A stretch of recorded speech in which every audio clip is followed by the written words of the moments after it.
to unapologetic atheism. Here, we reject the idea that religion deserves reverence simply because it's old, powerful, or popular. We believe religions are untrue and promote an inherently harmful denial of reality. Our mission is simple: to end religion's dominance over our lives and to end it now. Not someday, not when it's convenient, not when everyone feels ready, now.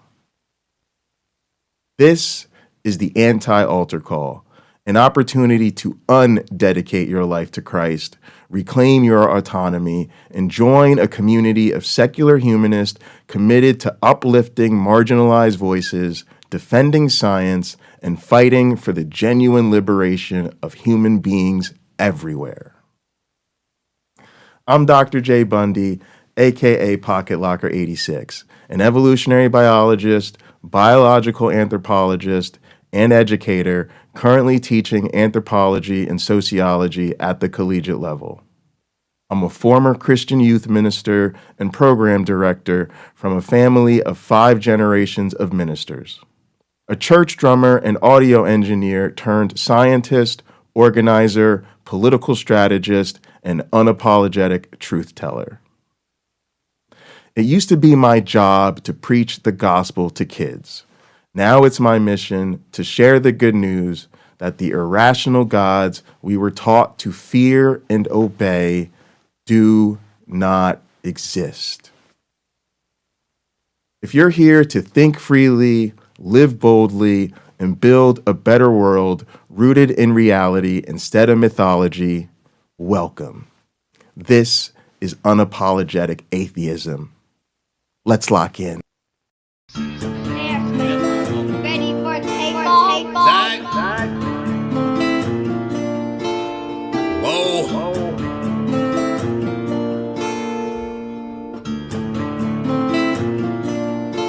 Working hard on my stump, what's the problem? I ain't had shit to show, being modest. Now it's grams of the wax for my conscience. Brown James in LA, you're on college. I've been jumping on them planes like a hobby. Still moving with the pack like my partners. Put the John on them jets cause you wildin'. But the bowl is a party on the island, moment of silence. So good, get back to the topic. Grew up, it was me and Flocka. Grandma's and Big T, this my mama. I ain't even for the pain when my pops flipped. Knew his name, that's it, never bothered. Mom said, you the man, son, you got this. Ever since I found a way to go and pop shit. Hold up, blaze through a whole zip. Took a seat at the table of my first flip.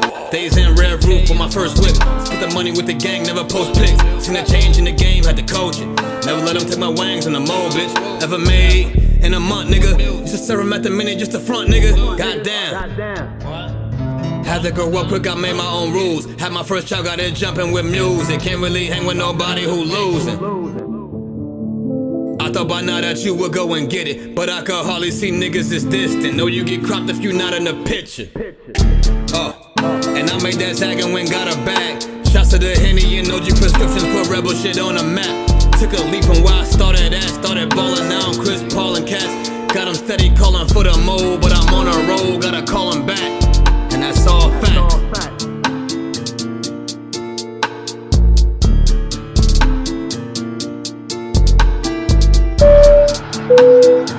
Ladies and gentlemen, welcome aboard. All carry-on items should now be stowed securely, either in an overhead bin or under the seat in front of you. All aisles, exits, and bulkhead areas should now be clear.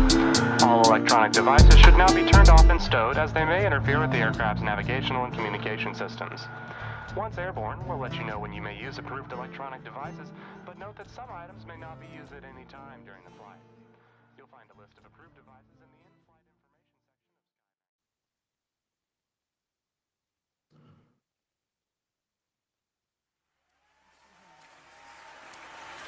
section. Come, y'all, gather around. It's time to praise his holy name. I don't give a fuck if you're an atheist. I said praise his holy name. Lift your hands up to the sky. White people, you know how to do this. It doesn't require rhythm. We know what you're doing. We know you don't want to dance in church, so you just lift your hands up. I said lift your hands up to Jesus, white people. You are here. You're moving in our midst. What? Did you say this was an atheist channel? I don't care. If you do not believe in God, I am commanding you to worship Jesus Christ right now. You're working in this place. I worship you. I worship you. Just surrender. You are here.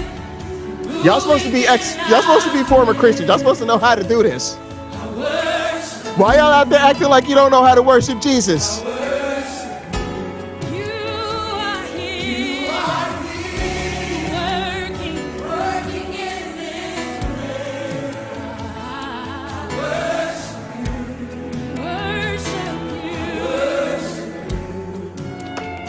Damn it, you can sing along. The lyrics are on the screen. Y'all know how this goes. Miracle worker. Promise keeper, light in the darkness, my God, that is who you are. Waymaker, miracle worker, promise keeper, light in the darkness, my God. Look, he doing it too. He's waving his hands. He's learned. You are here. Even the coons in the church is waving their hands.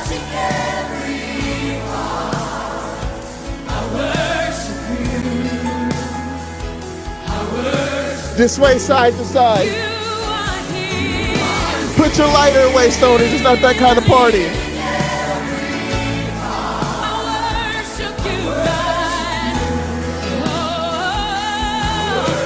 I ain't gonna lie to you though, my girl on drums is killing it. There we go. Oh, that's Mrs. Pocket Locker right there.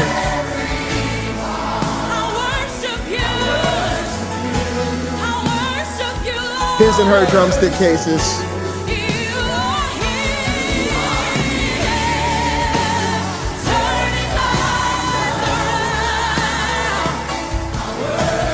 Way to get good to start bouncing up and down.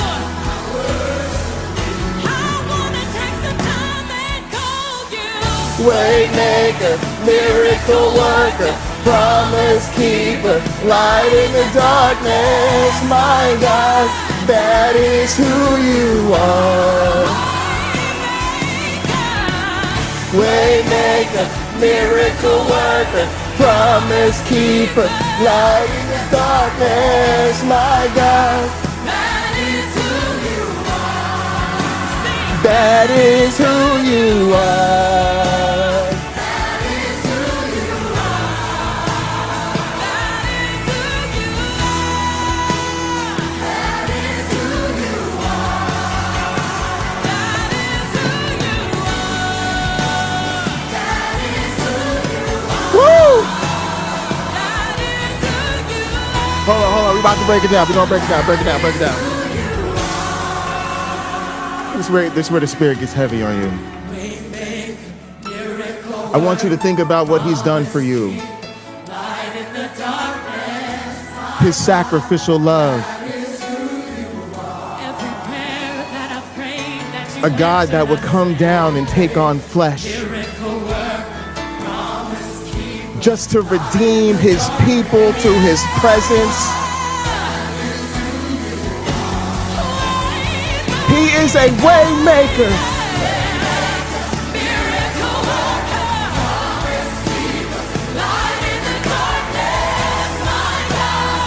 Some of y'all are figuring out that you're not good at this church shit anymore. We gonna have to test your credentials. Some of y'all right at home though. Where my real ex-Christians at? Say church game still sharp.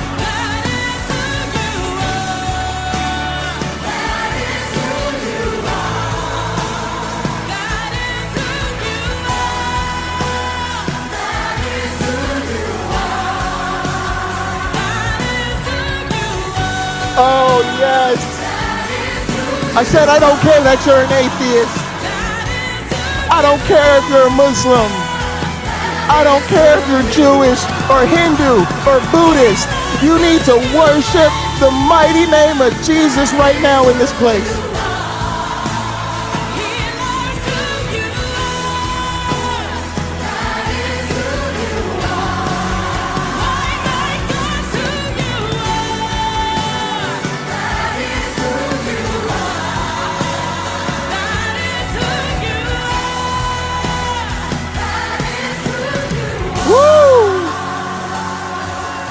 feel his presence in this place right now?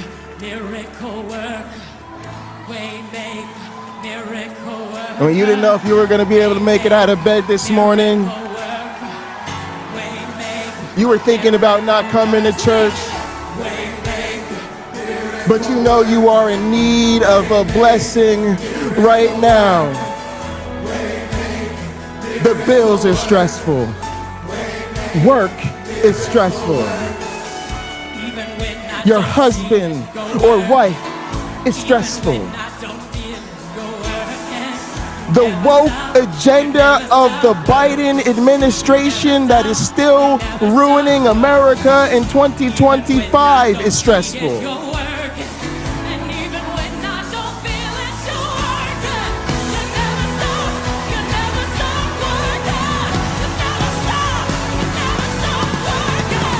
You came to this church this morning in need of your blessing. Now praise him. Praise him and take your blessing. Even when I don't see it, you're working. Even when I don't feel it, you're working. You never stop working.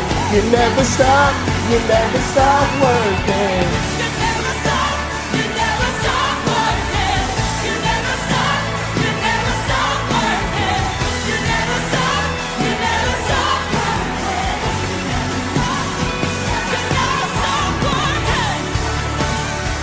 Y'all notice that good music? You gotta get with the Pentecostals when you get the extended version. The people are jumping, the people are crying, the people are singing. He never stops, he never stops working. He never stops, he never stops working. Even when I don't feel it, you're working.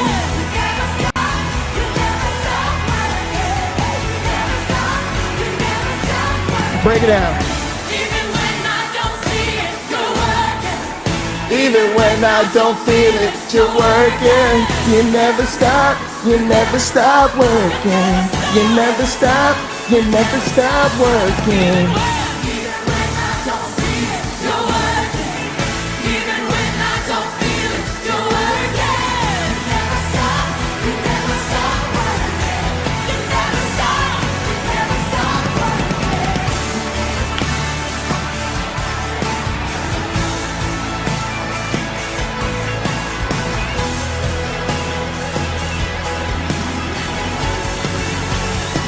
I feel him in that guitar solo.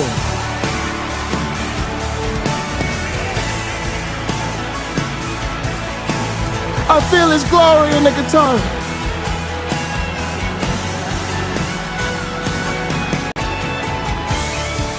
Oh, the Waymaker is waymaking through the guitar solo right now. Let it well up within you.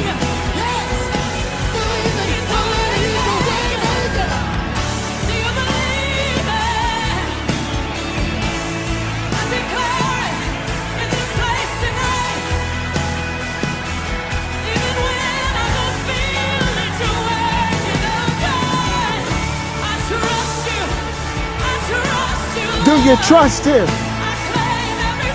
See, you woke up this morning in need of your blessing, but you must trust the Waymaker.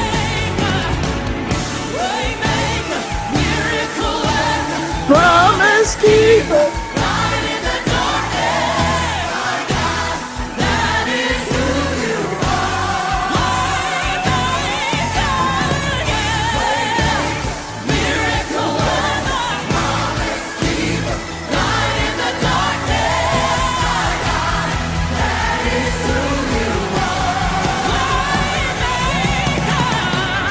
Waymaker, miracle worker, promise keeper, light in the darkness, my God, that is who you are.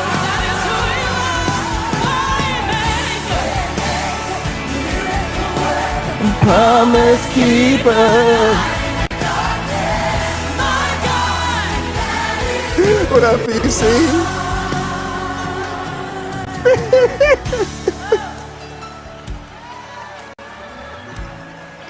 PC, we live, baby. Oh my goodness. PC, come to the channel. Where PC at? Yeah, PC, come to YouTube. Oh, hang on, I'm live. All right, I'll be back. All right, y'all. PC is a fucking work adventure. All right, hang on. Whoo. That was a workout. That was a workout. They murdered that, boy. That was a workout in the Lord right there. That's when we say we had us a good time in the Lord. Wait, what? Are y'all confused? Are y'all confused? They was like, Jay, I thought this was an atheist channel. I thought we were not doing Jesus over here. I thought this was the non-Jesus side of things, the non-Jesus community, the non-Jesus space. You know, we were supposed to be doing like some secular humanist, some good old principled leftist type shit. Are you confused? Well, me fucking too, y'all. I'm motherfucking confused because what I see going on the left is a motherfucking whole lot of Christian nationalism. I said it and I don't take it back. What I'm seeing on the left is a whole lot of Christian nationalism. A whole lot of I want to buy into my comfortable myths about capitalism and patriarchy and white saviorism, but I want to do it on the side of unity and us all coming together for democracy because my Jesus loves everybody. I am seeing a lot of white Christian nationalism on the left, and I'm fucking sick of it. If this shit continues, y'all, we were practicing. That's what that was. That was practice, motherfuckers. Because if this shit continues, we might as well just pack this whole atheist shit up, throw it in the backpack, head to the nearest church function, make sure you bring some shortcake. We might as well just wrap it on up. Just wrap it on up and just join the church. Just go ahead and we just gonna become Christians again, y'all. Oh, I'm so sick of this shit, y'all. I can't even fuck with these people anymore. Unsubscribe to all of these people, y'all. Please unsubscribe to all of these fucking people. And we talking about the Midas touch today. Y'all saw the goddamn thumbnail. Praise and worship time with motherfucking Midas touch and Pastor McDreamy. Y'all know I don't false advertise on a motherfucking thumbnail. You know I always deliver what the fuck is on the motherfucking thumbnail. Whoo. Listen to this bullshit, y'all. Church leaders are striking back. They are raising their voices. Did he say what I think he just said? I gotta hear that shit again. I gotta hear this shit again. Is this really the top leftist fucking platform? Is this the number one? Is this the Joe Rogan of the left? This what y'all got on the left? I'm done. I'll leave. Nah, I'll pass. Church leaders are striking back. He said it. Church leaders are striking back. Never has a thing been less true in the history of motherfucking humanity. Church leaders are striking back. With what? Thoughts and prayers? That's how we getting ready to rumble over here? That's what's going to save us over here is the motherfucking church leaders? Oh, brother. Are raising their voices. They are joining in unity to stand up to this Trump regime. We've seen this in Chicago. They're joining together in unity to stand up to the Trump regime. How did we end up with the church regime, a Trump regime to begin with?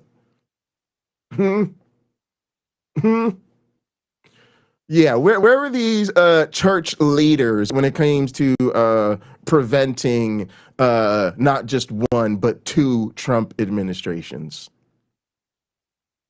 Now I'm supposed to be ready to giddy up and ride with men of the fucking cloth because they've had enough. and in many of the other cities invaded by the Trump Gestapo. And to me, whether you're religious or not religious. What? All right. Whether you're Catholic, Christian, Jewish, Muslim, atheist, Hindu. Did you hear it? Whatever your religion is or isn't. I think at the end of the day, we need to have people with moral authority use that moral and formal authority to speak out. And we Did see you in Chicago. fucking hear it? We're gonna rewind it. You need to fucking hear it again. Whatever your religion is or isn't, or not religious, hated by the Trump Gestapo. And to me, whether you're religious or not religious, Whether you're religious or not religious. See, y'all thought I was bullshit when I was saying are you atheist? I don't care if you're atheist, worship Jesus.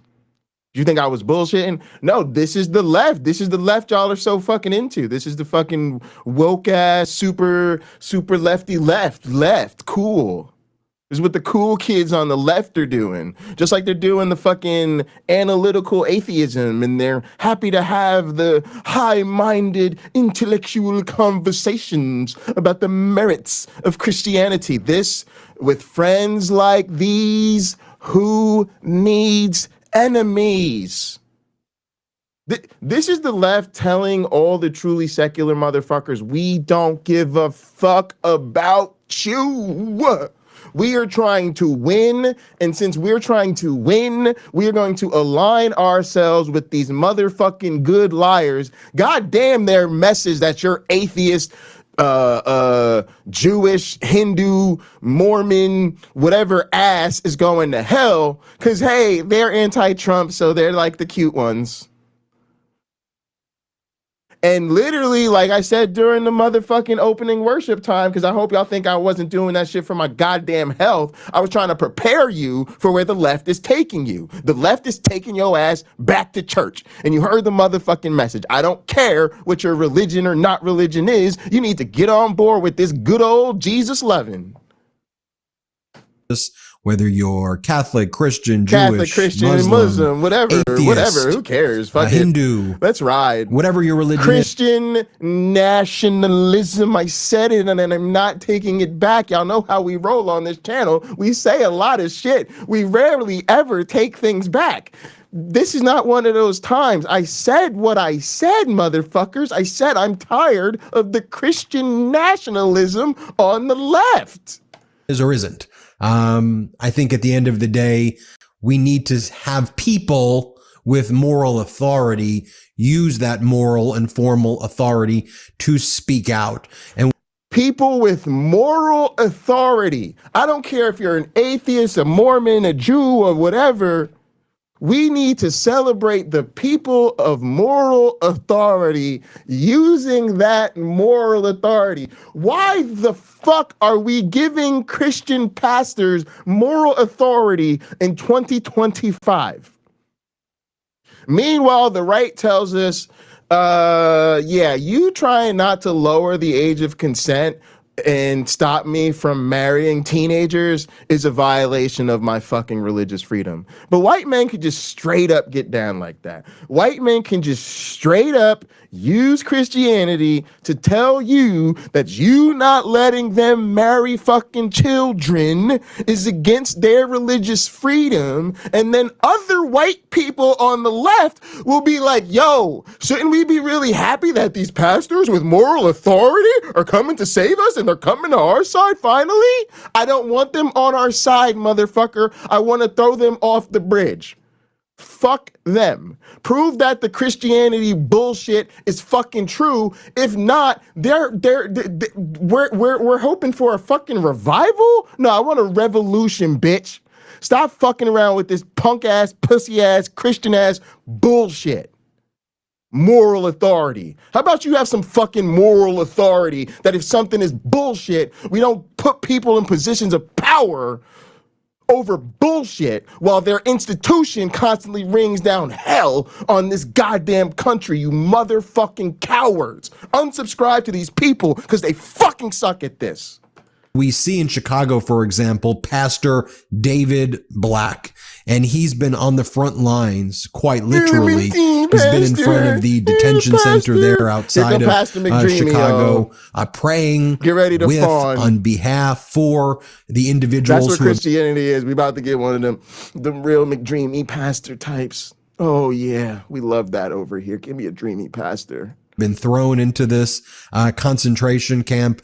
You'll recall that Pastor Black was someone who's been shot at in the head with non-lethal rounds, which can be lethal, though, by the way. Don't let the name fool you. And he had the opportunity to speak with Katie Fang from the Midas Touch Network. And gang, trigger warning. If you don't enjoy seeing women grovel before patriarchal men and lick their booty holes and act like they have no fucking integrity, you may want to skip this next segment. Most inspirational interviews I've seen recently. So Katie Fang, take it away. If you were looking for inspiration, I've got it for you. I had the privilege of sitting down with Pastor David Black of Chicago. Bitch, you should be running for your goddamn life. You are alone in a room with very, very bland walls. I have no idea where you are. You could be fucking anywhere. You could be anywhere with literally anything about to fucking happen to you. And this motherfucker will be, you know, arguing before the court that it's his fucking right to keep whatever the fuck happens to you a motherfucking secret. Because to make him a mandatory reporter about all the ways he might violate you would again be a violation of his religious freedom. You want to tell me that story? Nah, you want to just tell me what an inspiration he was and how amazing it is to sit down with him, and he's just such a fucking hero. I mean, he's a grown ass fucking man that tells fairy tales for a fucking living, but he really is just the type of human being that the left really just needs to be celebrating. And just, yeah, this is just great. Y'all can tell I'm really excited about this. I just think this is all fucking wonderful and fucking awesome, and I love these people. And Pastor Black, the video went viral of him being shot in the body and in the head with pepper balls by the Trump administration's ICE. Pastor Black. Yeah, I do. I expect that the left that claims to be all about science and evidence and truth and all that bullshit to stop, to recognize that this is what we can't do. We can't keep doing the whitewashed fucking Christo-fascist version of America that makes all the motherfuckers comfortable. If you really want to build a motherfucking coalition, yeah, you're going to have to fucking fight Christo-fascism. You're going to have to acknowledge the role Christianity and its bullshit played in ruining this motherfucking country. So yeah, I'm tired of the left pussyfooting around fucking faith. That's exactly what the fuck I expect. Now, you might think that's an unreasonable expectation, but as a fucking scientist and an educator, I suggest people grow a fucking pair and start telling the truth up in this bitch. Has a message of hope. A message of hope. But yeah, it's message of hope that if you don't believe in his fucking version of fucking Jesus, you're gonna burn in hell. What a fucking lovely beacon of fucking hope. Y'all think this is the left? This is what we need? Y'all think this is a fucking vibe? Y'all think this is straight? Y'all think this is a good use of our fucking time and resources? Y'all think we don't have better fucking people we should be hearing from? So I don't watch this bullshit. I don't even know why this shit popped up on my feed today, but y'all know how I feel. I don't like your shit. I don't think I should be watching you, subscribe to you, but if your shit pop up and the hate watching opportunity presents itself, keep your bullshit off my feed. You don't want to get ripped. Hey, he talks about how democracy is not a spectator sport and that there has been a true revival of faith. And look, even if you're not even if you're not someone, he knows just that there literally whitewashing the entire mission of this man, pretending that this is really about pastors being aligned on the left to bring about the fucking secular leftist humanist world we should be fucking creating, and instead celebrating their fucking bullshit ass revival. That's what they're doing. They're selling you up a river so that they can use the fucking messaging on the left to further a fucking Christian agenda. And if you don't see that shit, then you don't give a shit about the things that we're actually fucking fighting for.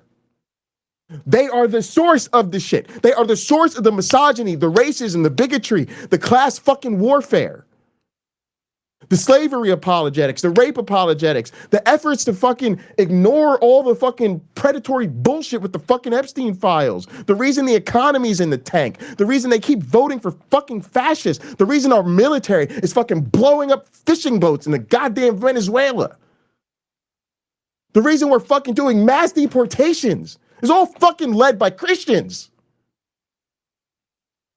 And if you're so goddamn comfortable on the left that you're not willing to call it out, take a fucking seat, you rookie ass bitch. Place now, there is an energy that exists to fight back against fascism, authoritarianism, and to co-create. That's the word he uses. Co-create a democratic world that we all deserve to live in. With get the fuck out of here. With the moral authority of the fucking Christian pastors. Y'all, this is Christian nationalism. If you don't understand anything else today, please understand I am calling this out as Christian fucking nationalism. Please. Listen. And joining me now, I have the privilege of being able to spend some time with Pastor David Black. He is the ordained teaching elder at the First Presbyterian Church of Chicago. Pastor, it is such an honor to be able to hang out with you and see how you're doing and to hopefully get some words of faith and wisdom and hope from you during this holiday season. How are you today? Thank you, Katie. Again, you're tuning into the largest leftist podcast in America, and they're literally telling you they're hoping to give you some words of faith and hope and wisdom this holiday season. If you don't see the problem here, I don't know what to fucking tell you. Like, you're just, wow.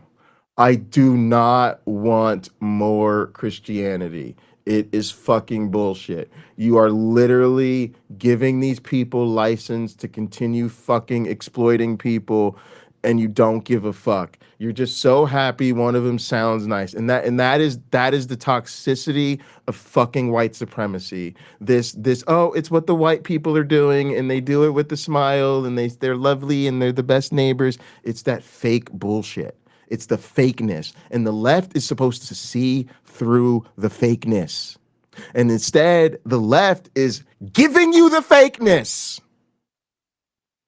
They're selling you the fakeness. They should be calling out the fakeness. They should be calling out the fucking hypocrisy of a motherfucking Christian pastor who's going to try to position himself as the voice of the fucking marginalized. They should be calling out religious institutions that fail time and time again to offer material fucking support to people or even meaningful political advocacy, rather turning everything into a fucking sales pitch for a fucking religious rival and a way to increase their motherfucking donations and their motherfucking church attendance.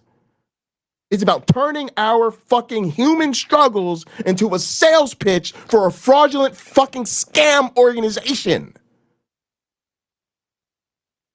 With the real fucking American democracy on the motherfucking line, these people are playing with our motherfucking lives. And I refuse, as a fucking atheist, to fucking accept and celebrate that shit. I refuse. Never. Honored to be on your show, and I'm doing pretty well. Thank you. So, Pastor Black, you have your own, I'd say, following locally in Chicago. You have a congregation, and I know that you've been doing a lot of work in several communities in that city, but you recently got some viral fame in not the right ways, right? When you were the victim. I forgot. I was supposed to give y'all a moment to ogle McDreamy. All right, let's give him his moment in the sun, okay? Oh, yeah, he's so dreamy. He's such a dreamy pastor when he delivers the homily. The homily, cumily. No, I don't care.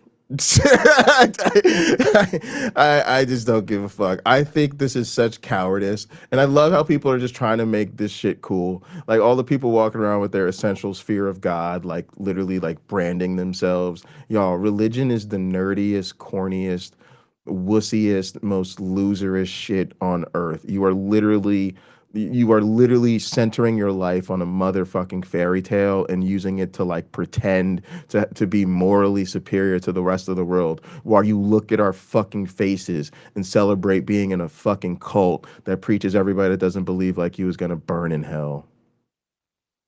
And it's so fucking dependent on white supremacy that you guys are emotionally like incapable of having an honest conversation about the merits of your faith, because there are none. It literally exists on patriarchy and white supremacy. If this society shat all over white people's religious beliefs the same way we shit gleefully all over black and brown people's religious beliefs, Christianity would have died fucking generations ago. And it would die in 5 fucking minutes if people actually treated them like how ridiculous we know their shit is. So yes, it is fucking white supremacy. It is their privileged position to have their religion taken fucking seriously and literally brought into the political discourse of the left, hoping they'll provide us messages of faith, hope, and fucking humanity this motherfucking holiday season while we all celebrate the birth of baby Jesus. Of what I'm saying is a total assault, not only on your First Amendment rights, but a physical assault and attack on you by members of the federal government. I don't give a fuck. He was part of a crowd. They shot at the crowd. There was a lot of people. Other people get hit. Why aren't you interviewing them? They don't lie about Jesus for a living. How about we hear from one of them? This is what I mean about the left just totally leaning in to Christo-fascist Christian nationalism. I'm going to show the video very quickly, and then I'll have some questions for you on the other side, but let's play this now.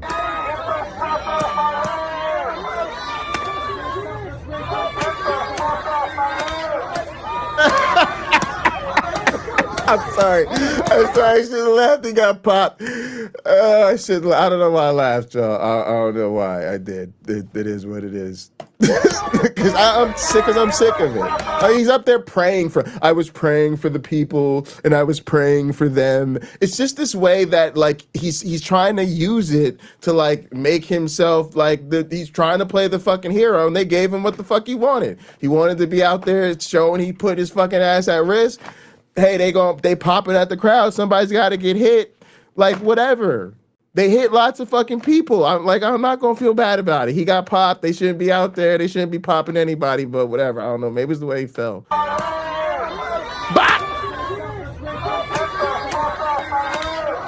Ooh, ooh, that looked like it hurt. I mean, speechless when I saw it the first time. Speechless again.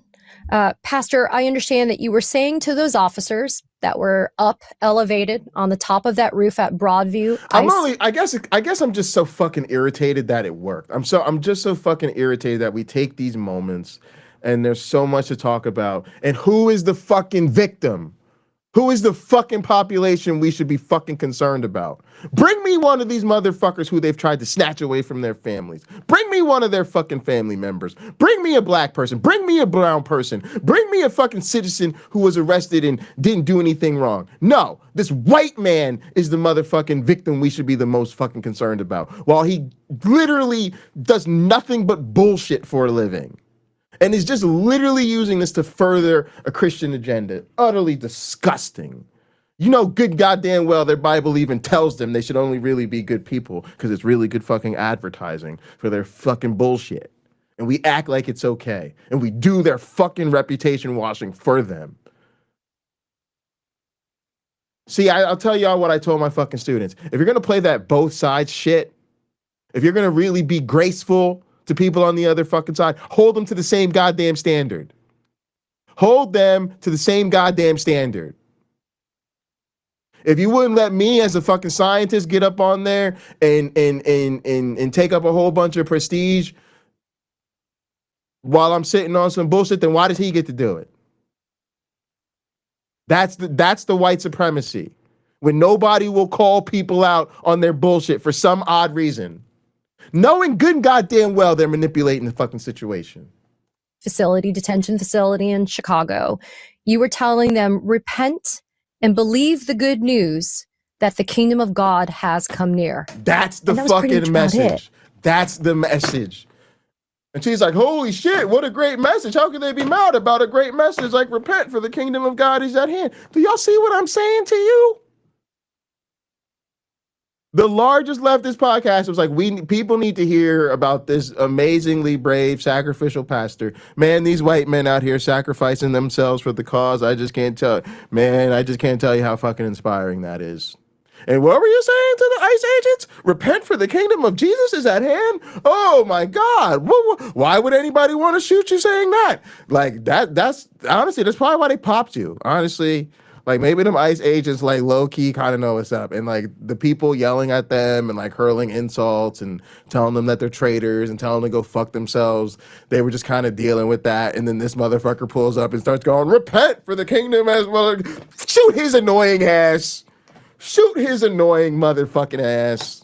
So talk about Preachy ass bullshit. what happened and how horrific it was to be the victim How of an horrific assault it was like to be the victim. It was horrific. And I was just one of many, many people who were assaulted that day by ICE. Their attacks have been vicious and unprovoked.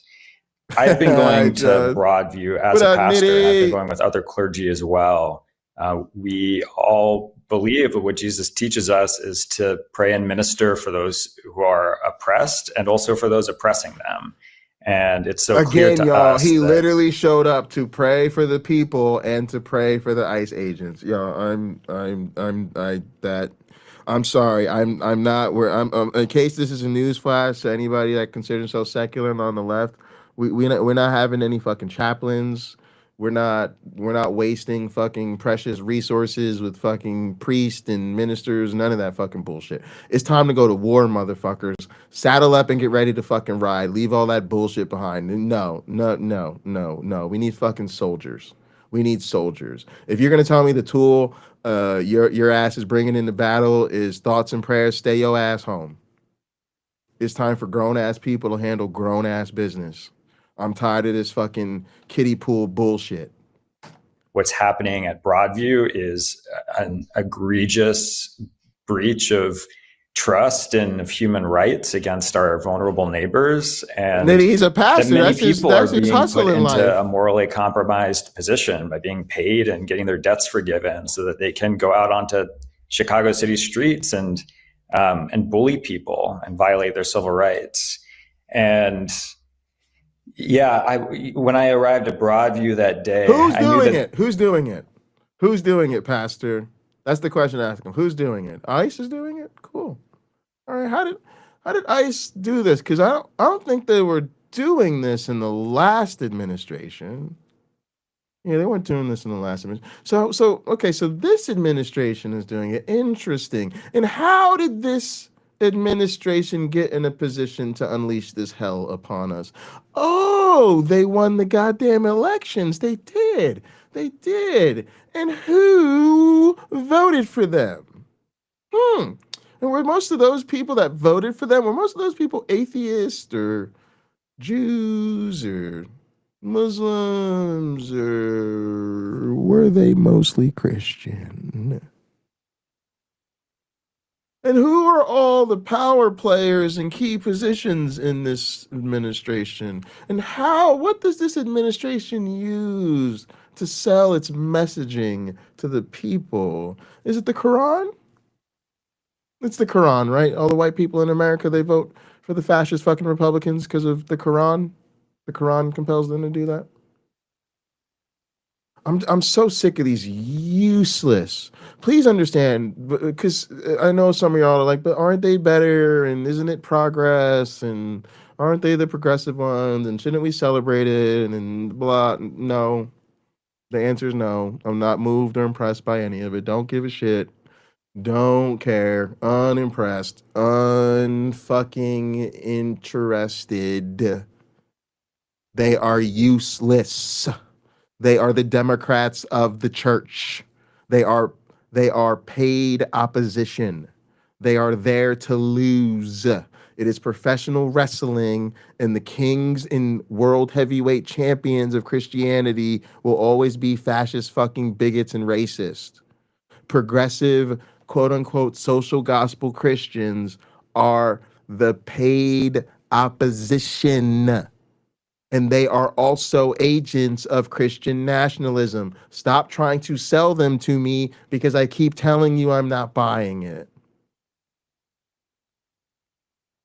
There had been assaults on some people already who were there peacefully protesting, and I felt moved to minister to those ICE agents standing on the roof who were just kind of looming there and brandishing their weapons. And it can be a very bad idea if after you've eliminated your mutual enemy, that person plans to eliminate you next.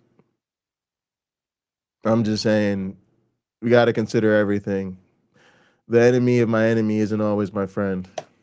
And just because we have a mutual enemy doesn't mean we should be aligning with people. Just to keep it real. I moved onto the sidewalk and I started praying for them and calling them to repent in the most traditional language that my religion offers.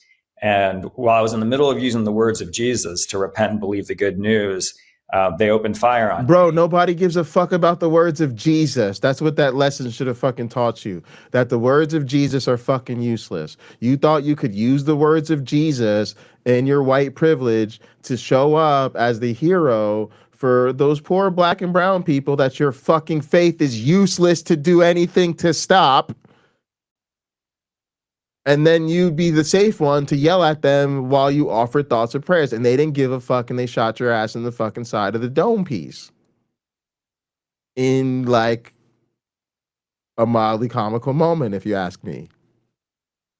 Glad you're okay. Glad you're okay. Don't really give a shit either way, but I'm glad you're okay.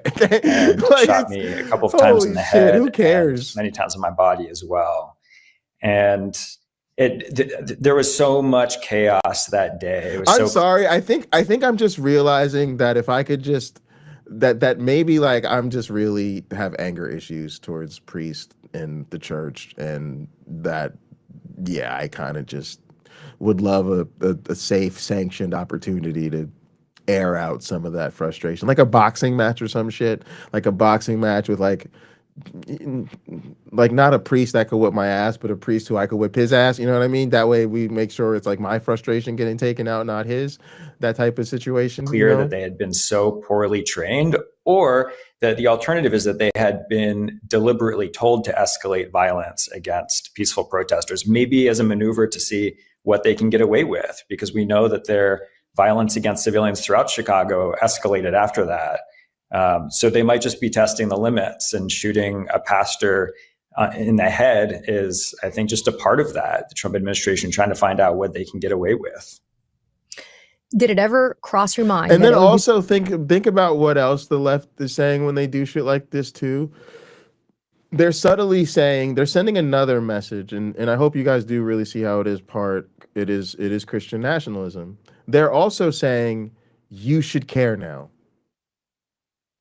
If you didn't care when they were going after your black and brown neighbors, if you didn't care when they were going after citizens, if you didn't care about Alligator Alcatraz, if you didn't care about the crazy mass deportations, the horrible abuse we're hearing about, the motherfucking concentration camps, the broken up families, if you didn't care about any of that, care now.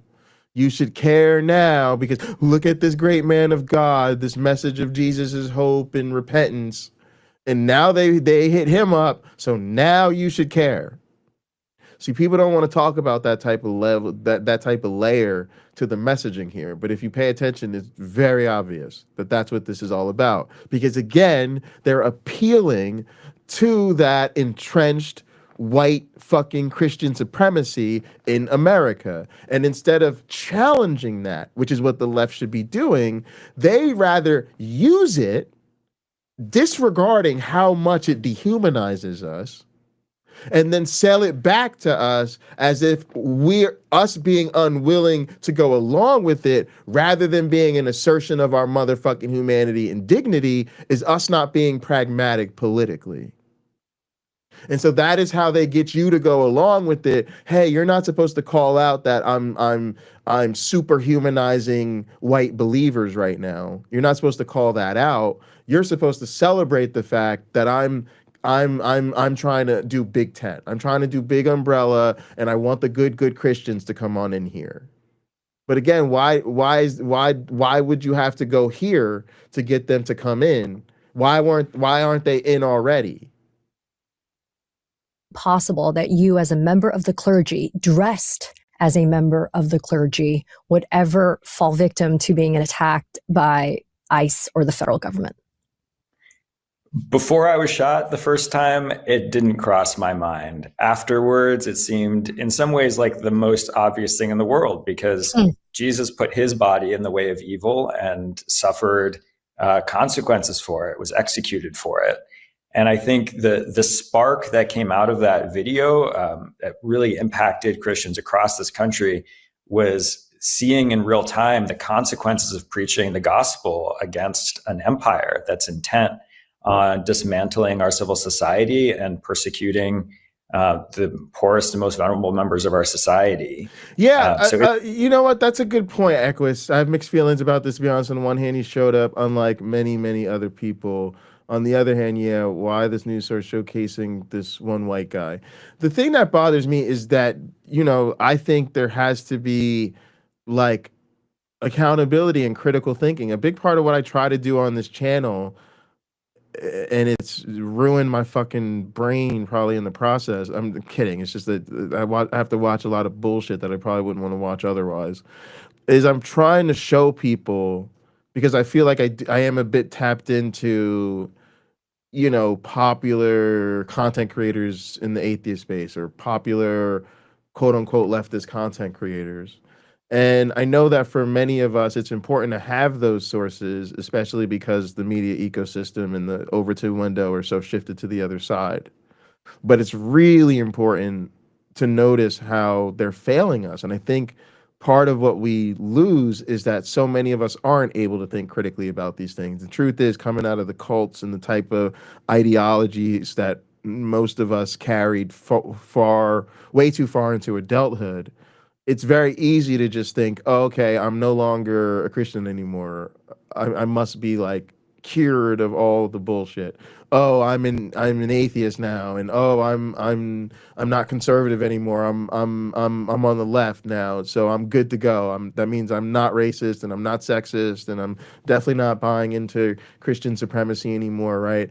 And it's very easy because it's like people really lack the type of life experience that many of us that deal with much more intersectional marginality deal with, or the expertise that someone might get, for instance, like becoming a sociology professor or something like that, right?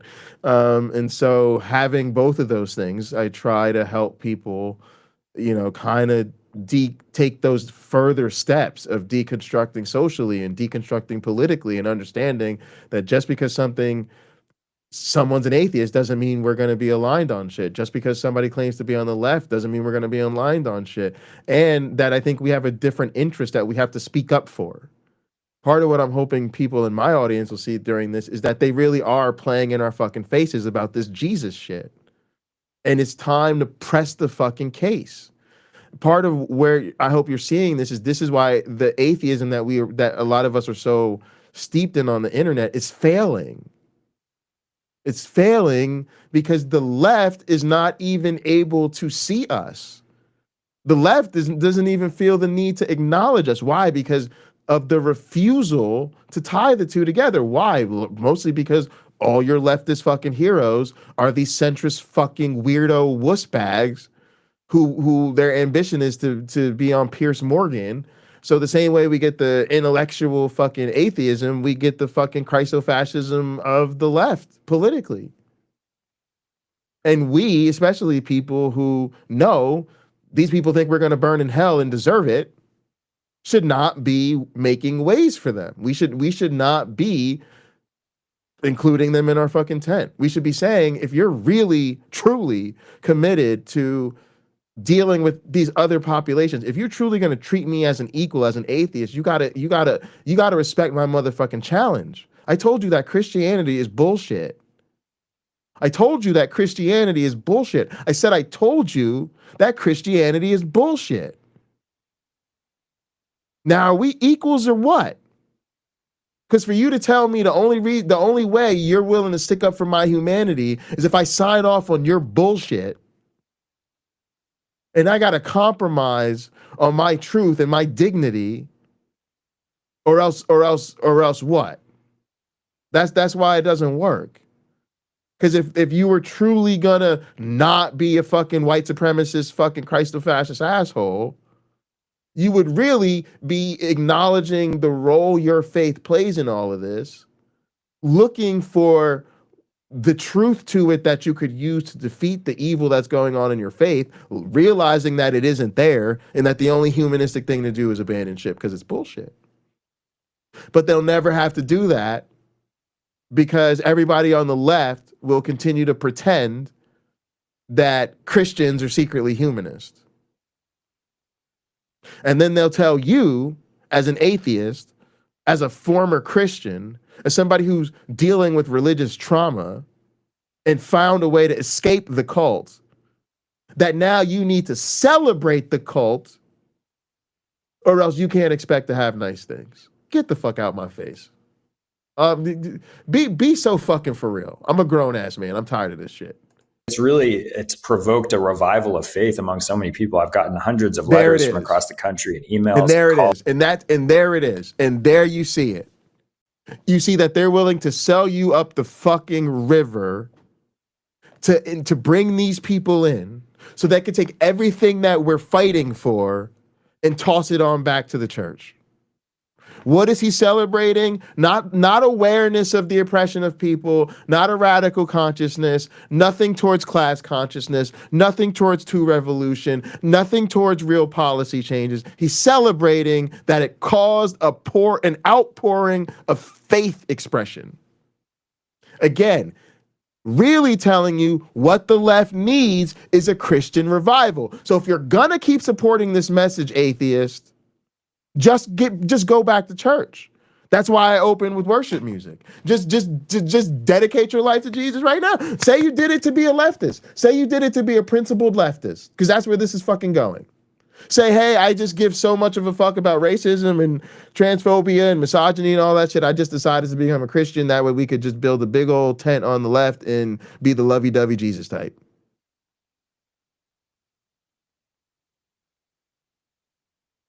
But if that don't sit right with you, something about that don't feel right, then let's fucking honor that and fight for the fucking world where the truth fucking matters. And you don't get to be a fucking con artist just because you're a friendly one. Both from people who are oddly inspired by what they saw in that video, and also people who are reaching out to tell me that they wish that the officers had used live rounds. And it's really jarring to get both extremes, but it's been a very inflammatory moment. You were a part of a successful lawsuit that was a coalition partner of mine, the ACLU out of Chicago, representing a whole bunch of journalists, you and other protesters who had your constitutional rights just trampled upon. Yours. Why would I care about this? I don't. Yeah, I mean, lots of Christians do good stuff. Cool. There's lots of other people who did all those same things and their names don't get remembered, they don't get celebrated. I just don't, again, we don't need to wash their reputations. Also, I will say this, the thing that I feel about him, and I feel this way about so many of our fair-skinned brethren, y'all got to start declining this shit. Y'all got to start declining this shit. Because it's not a good look for y'all to be leveraging all of this shit like this. What he was supposed to do was show up and be a background dancer. See, that's the problem with religion. Religion always has to be the lead singer because the religious people always need everything to be an advertisement for God. So literally, even living through a hell that literally was created by Christians. Get the fuck out of my face with the bullshit. Y'all know most of the people that voted for the regime were fucking Christians. Y'all know most of the evangelical Christians voted for the regime. And you know most of the motherfuckers in the regime are motherfucking Christians. So this is a uniquely Christian phenomenon. And he gets to just sit up there and show up and then say, oh, hey, look at me. I'm now the lead singer. This is about repent because the kingdom of Jesus is at hand. Oh, we need to have a religious revival on the left. And then it's all about him and his religious fucking revival. It should have been like, sit your white ass in the motherfucking back. Thank you for showing up. Lend your voice. And when they call you to say, hey, pastor, we want you to come on Midas Touch and give us a message of faith and hope, you say, nah, actually, there was this lovely young lady that was there at that protest with her son. And they were harassing her and calling her all types of shit. And she was just so strong and graceful and classy. And she was, the whole time, she was just coaching her son and using this as an opportunity to educate him about how to be a responsible young man and how to take care of his neighbors. You should really interview her. That's the story of hope that people need this holiday season.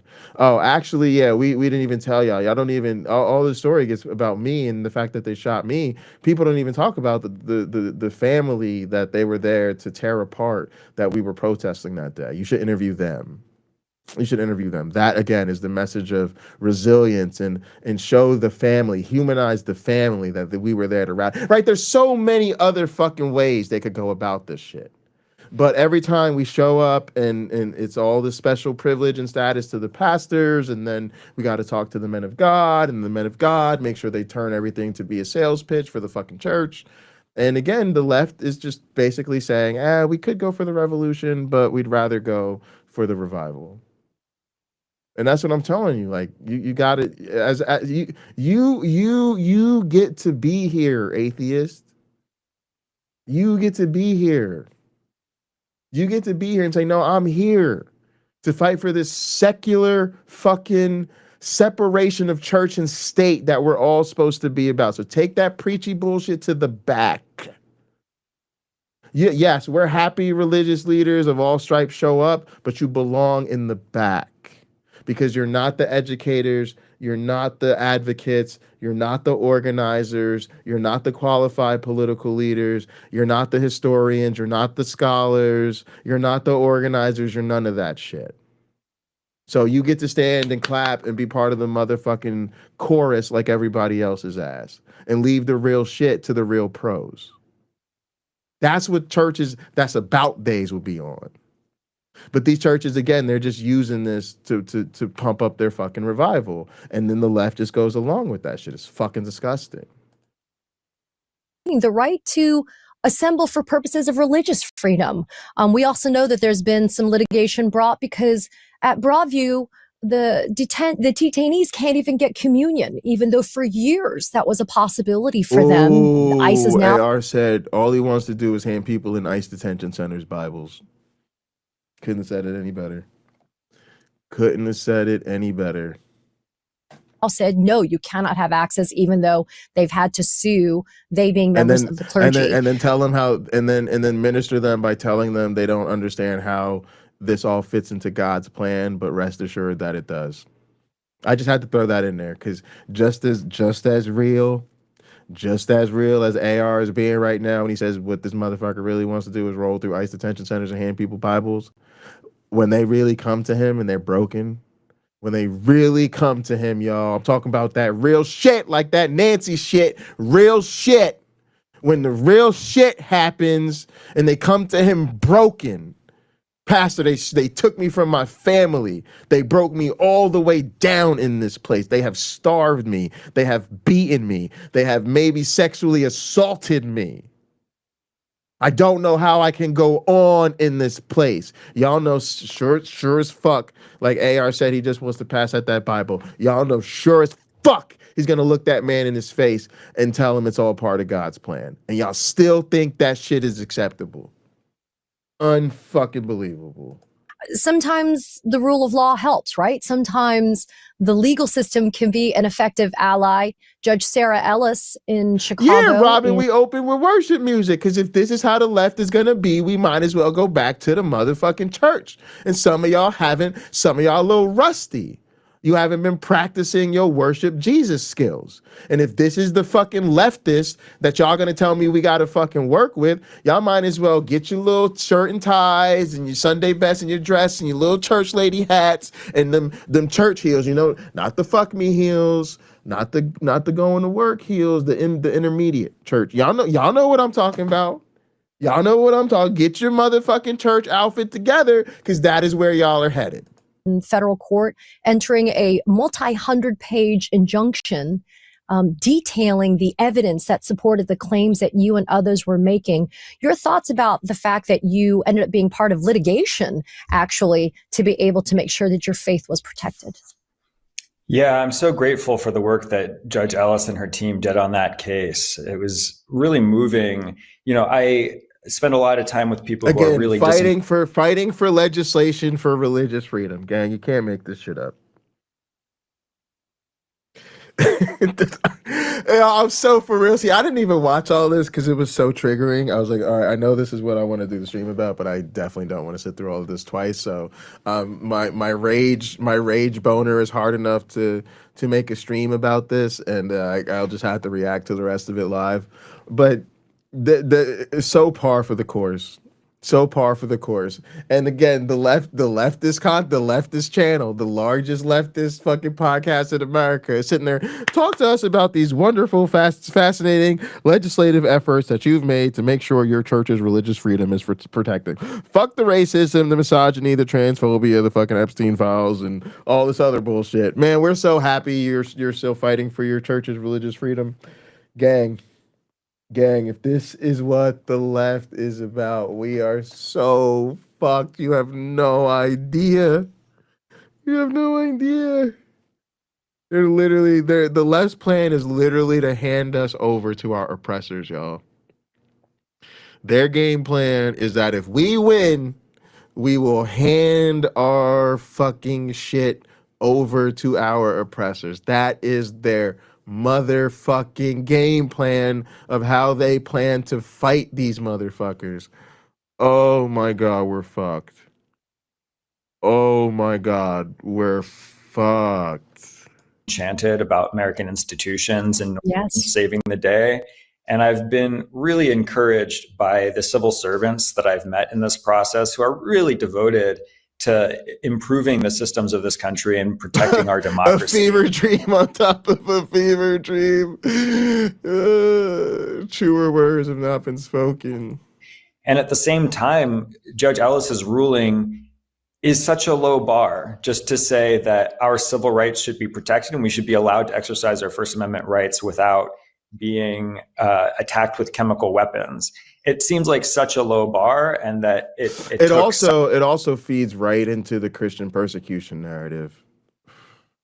Wasn't even going to go there, but it literally feeds right into the Christian persecution narrative that fuels the reactionary rhetoric on the right. That's why this shit has to be rooted out of the left. I know it sounds fucked up, but gang, just comfort yourself like this. These religions were not meant to survive the internet, and certainly not the age of AI. There will come a time when people realize these religions are bullshit. So what we are trying to do is accelerate us going down that path. The religions are bullshit. So we know that already. So like, stop tripping over this shit, y'all. We don't have to play nice with these people anymore. Like, honestly, we don't. They wouldn't play nice with us. Right? Like, we know their shit is bullshit, but they won't play nice with us. So why are we so concerned about, like, literally fuck their feelings? Fuck their feelings. Who gives a fuck? Such an enormous effort from some of the most talented lawyers in the country says so much about the moment that we are in. And also the fact that immediately ICE flouted that the rule of law. Within an hour of the ruling, we received word that ICE had thrown had thrown tear gas in Little Village, Right. primarily Latino community in the west side of Chicago. So they're just showing open defiance and contempt for the rule of law. And I do think it's part of a larger effort and strategy to see what they can get away with as they move into other cities. You know, it doesn't escape my notice all of the time the weaponization of religion, which has happened for centuries. Let me be very clear, right? To be able to justify some of the atrocities. I didn't know. I told you I couldn't sit through it. Like, I was so mad I couldn't sit through it. Now they're gonna talk about the weaponization of religion, y'all. This is the fucking leftist whitewashing of Christianity. I haven't even seen this, y'all, but look, I'm gonna just show y'all how this game is fucking played. The game is no fun if you don't put anything at stake. You got to put something on the line. You got to take you a little risk. You got to roll them dice. You got to deal the cards. All right. Prediction time, motherfuckers. That's how we play the game. This is where we do the leftist whitewashing of Christianity. And we're going to talk about the weaponization of faith and religion, which means we get to talk about how all the people on the right, they're doing it wrong and they're not real Christians. But if they would really just adopt the true gospel, they'd be over here chilling with us. And there you fucking have it, y'all.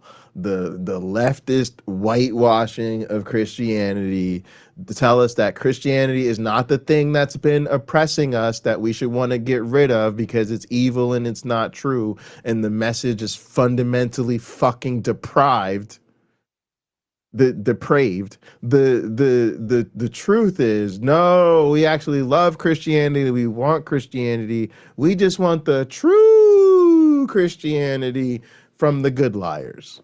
All right, now let's see if I'm fucking right, and if I'm wrong, I don't know. I don't know what I'll do. I will donate $20 more to Kyle's fundraiser. Atrocities that have been perpetrated under the guise of religion. But in this instance, there's a whole lot of Sunday Christians that exist in the Republican Party and in this administration. We're already, there you go. There's that rhino label. There's Sunday morning Christians over there on the conservative side, y'all. They're not real. There's Sunday morning Christians over there. And they like to invoke evangelical Christianity and other type of faith weapons to be able to say, we are going to continue to oppress the vulnerable, the weak, those amongst us that don't have representation.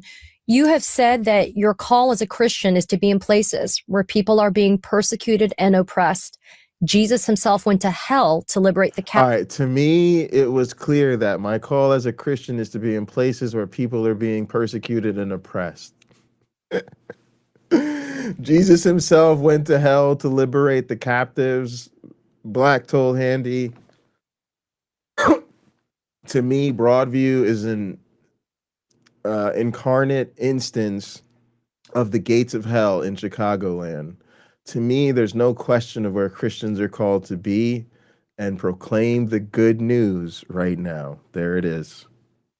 There it is. Don't worry, I'll donate anyway. Captives. My God. Broadview is an incarnate instance of the gates of hell in Chicagoland.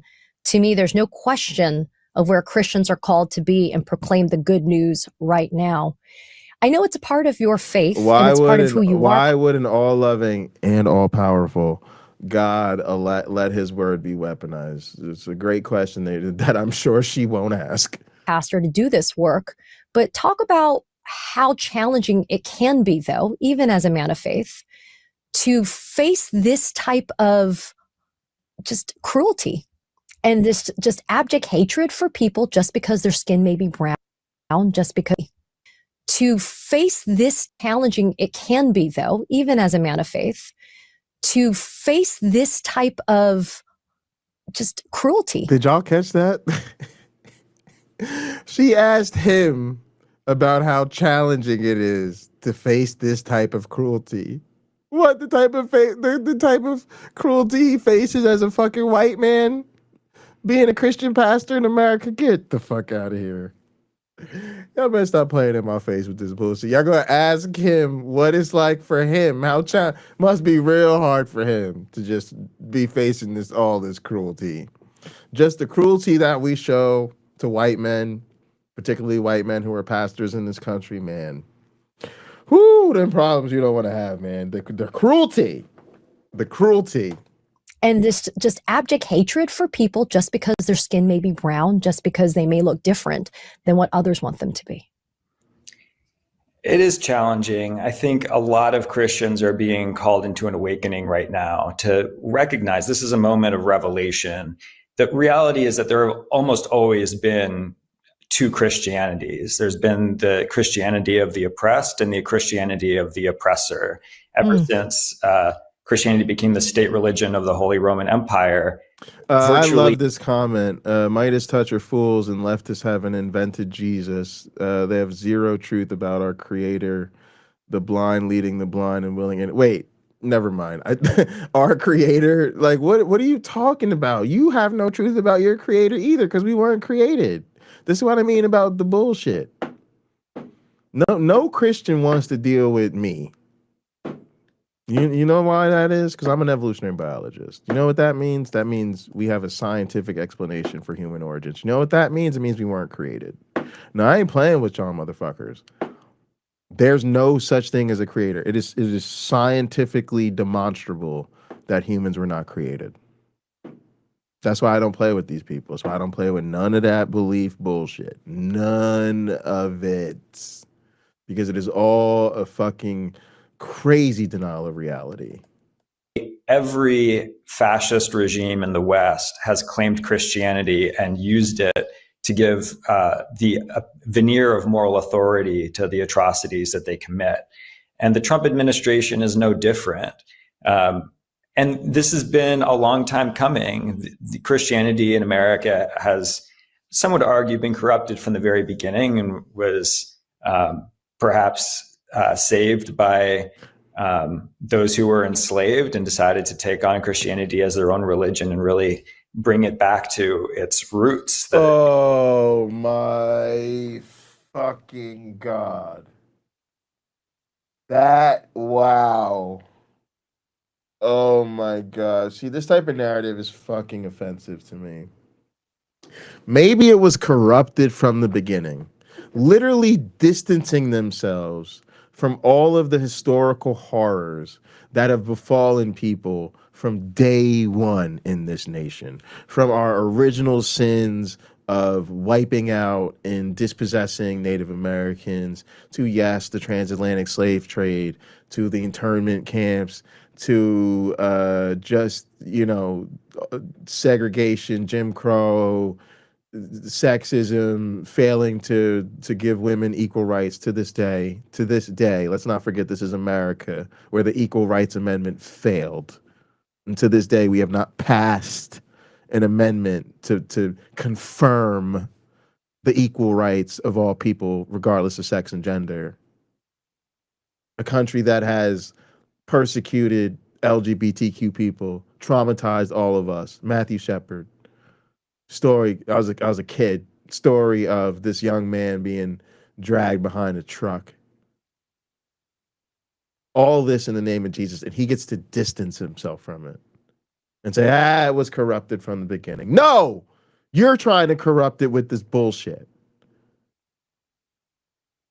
And then to say it was saved by the enslaved. Yo, that's the type of whitewashing that is fucking unforgivable. And I know a lot of y'all still out there, Jay, I don't know, Jay. I don't really want to come out against these nice white people.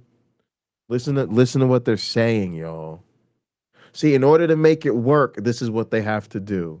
In order to make it work, they have to say what the Christian apologists say. Thank God for slavery, because at least it made black people Christian. Now, he would sound real fucked up if he said what they say on the right. If he came out and just said it, if he just came out and said it was a great thing for black people that they were enslaved because, hey, at least they became Christian, he would sound like fucking PragerU.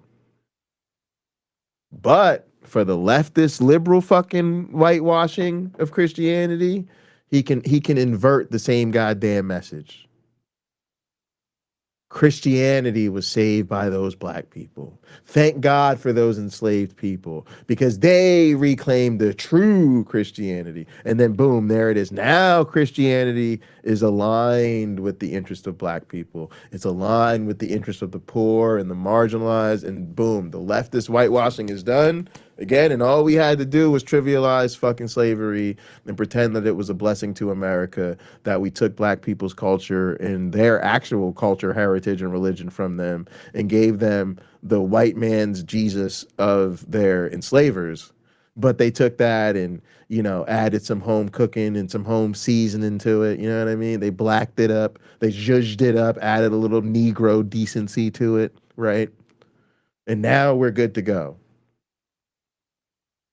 Y'all, if you're not all the way fucking insulted by that shit, I don't know what to fucking tell you. I don't know what to tell you. Like you got some fucking soul searching to do or whatever the fuck. Like that's just fucking disgusting. Gospel roots. But I would say in the last 50, 60 years, Christianity has particularly been corrupted in this country and turned into really just the underpinning of ethno-fascism. And I think that there's been a long game that some people have been playing, trying to prop up their ideas about how society should look and how there it is, Trees. You're supposed to take them pepper balls meant for minorities and stay quiet and stoic about it, not an opportunity to be on TV and get the spotlight. Absolutely. And the other problem is that's the problem of going to him. And the other problem is the left should not be promoting Christianity. Y'all,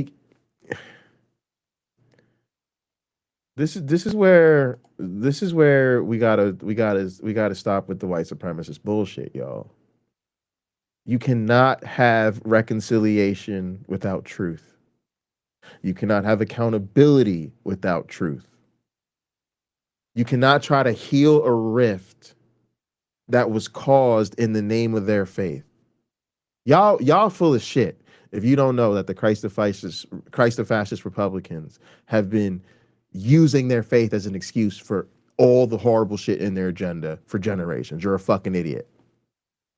And so you cannot reconcile with that by saying, let's table discussion about why they did this or what they used to do this, and say, no, we have to protect Christianity. So you have to heal, we have to have reconciliation, but we're not going to talk about why this happened. We're not going to talk about why it happened. And we're not going to talk about the fact that the reason why it happened is bullshit and not true. Everybody just got to move on.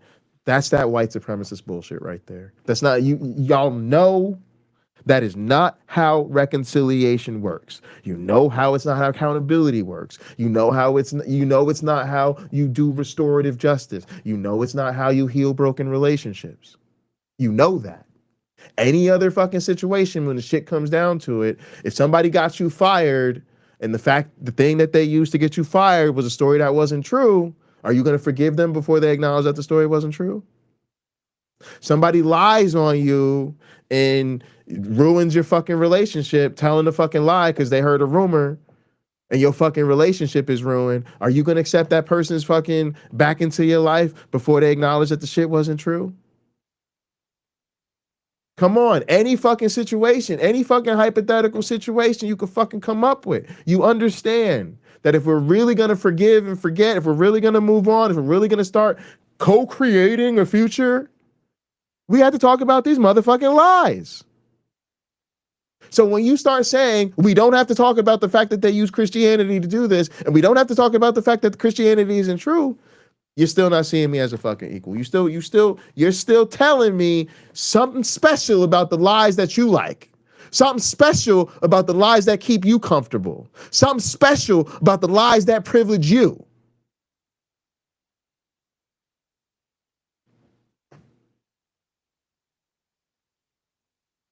So I'm not fucking with y'all, and I'm not bullshitting y'all. We gotta talk about these motherfucking lies. And if you're buying into a left that wants to ignore the root of the Christo-fascism, you're fucked. Because you're never gonna get the real shit. You're never gonna make the real progress because you're always gonna have to bend over backwards to include the Christo-fascists and not challenge their fucking faith. And they're always gonna lose the fucking power struggle to the bad guys on the other side because that's the real shit. So you got to decide how long you really want to play this fucking game with these people. You know what? While we doing it, let's just hit the capitalism real quick.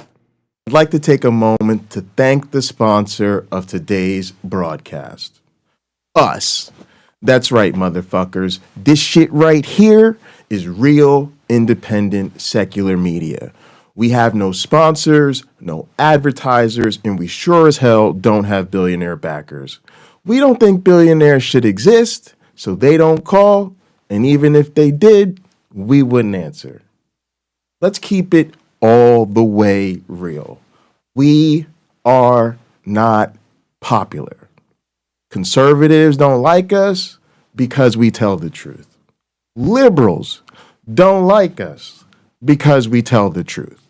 Believers don't like us because we tell the truth. And honestly, even most atheists don't like us because we tell the truth. So if you want to support a channel that's actually independent, not corporate branded, not billionaire funded, not algorithm approved, you can do it completely for free. Like the video, subscribe to the channel, and most importantly, share the content far and wide.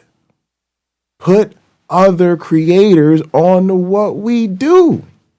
Tell them to check out the channel, encourage them to collaborate, or maybe even debate live with the community.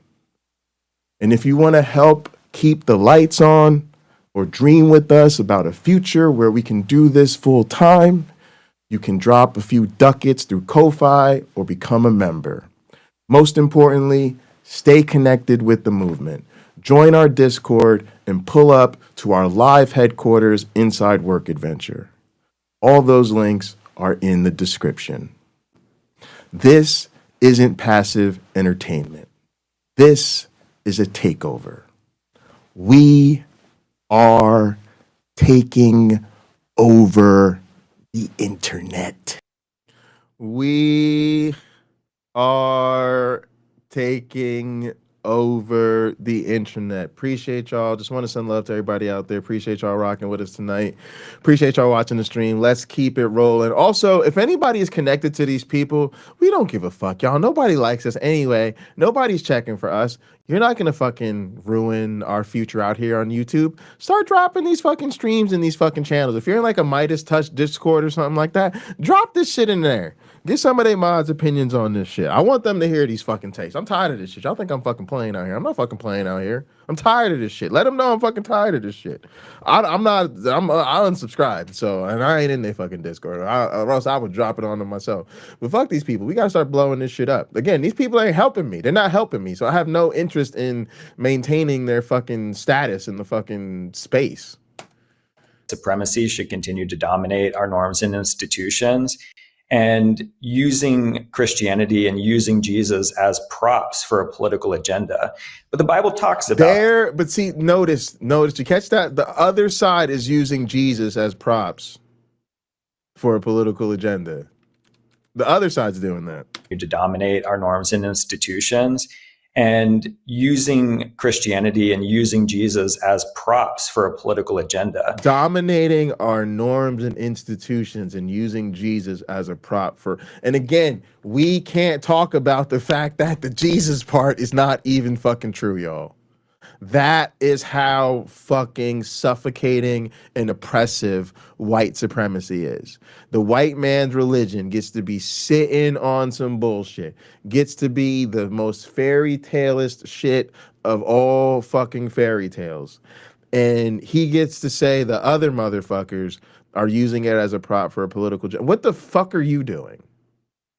What the fuck are you doing, bro? You are literally trying to fucking sell your hocus pocus bullshit off the back of black and brown fucking people who are fucking trying to resist a goddamn occupation and mass deportation campaign by their own fucking government. And rather than calling out the fact that the source of the Christo-fascist people using Jesus as a prop for a political agenda, you can't even call out the fact that that's not true because you're a fucking coward who relies on the same fucking fairy tale propaganda to allow you to use Jesus as a fucking prop for a political agenda. You fucking coward and hypocrite. That's what you need to say to these fucking priests. You need to say, you fucking coward and hypocrite. Oh, but I like trans people and black people. Then own up to the motherfucking fact that your religion has been used to oppress us from the very fucking beginning, and leave that shit. You fucking coward and hypocrite. I didn't stutter.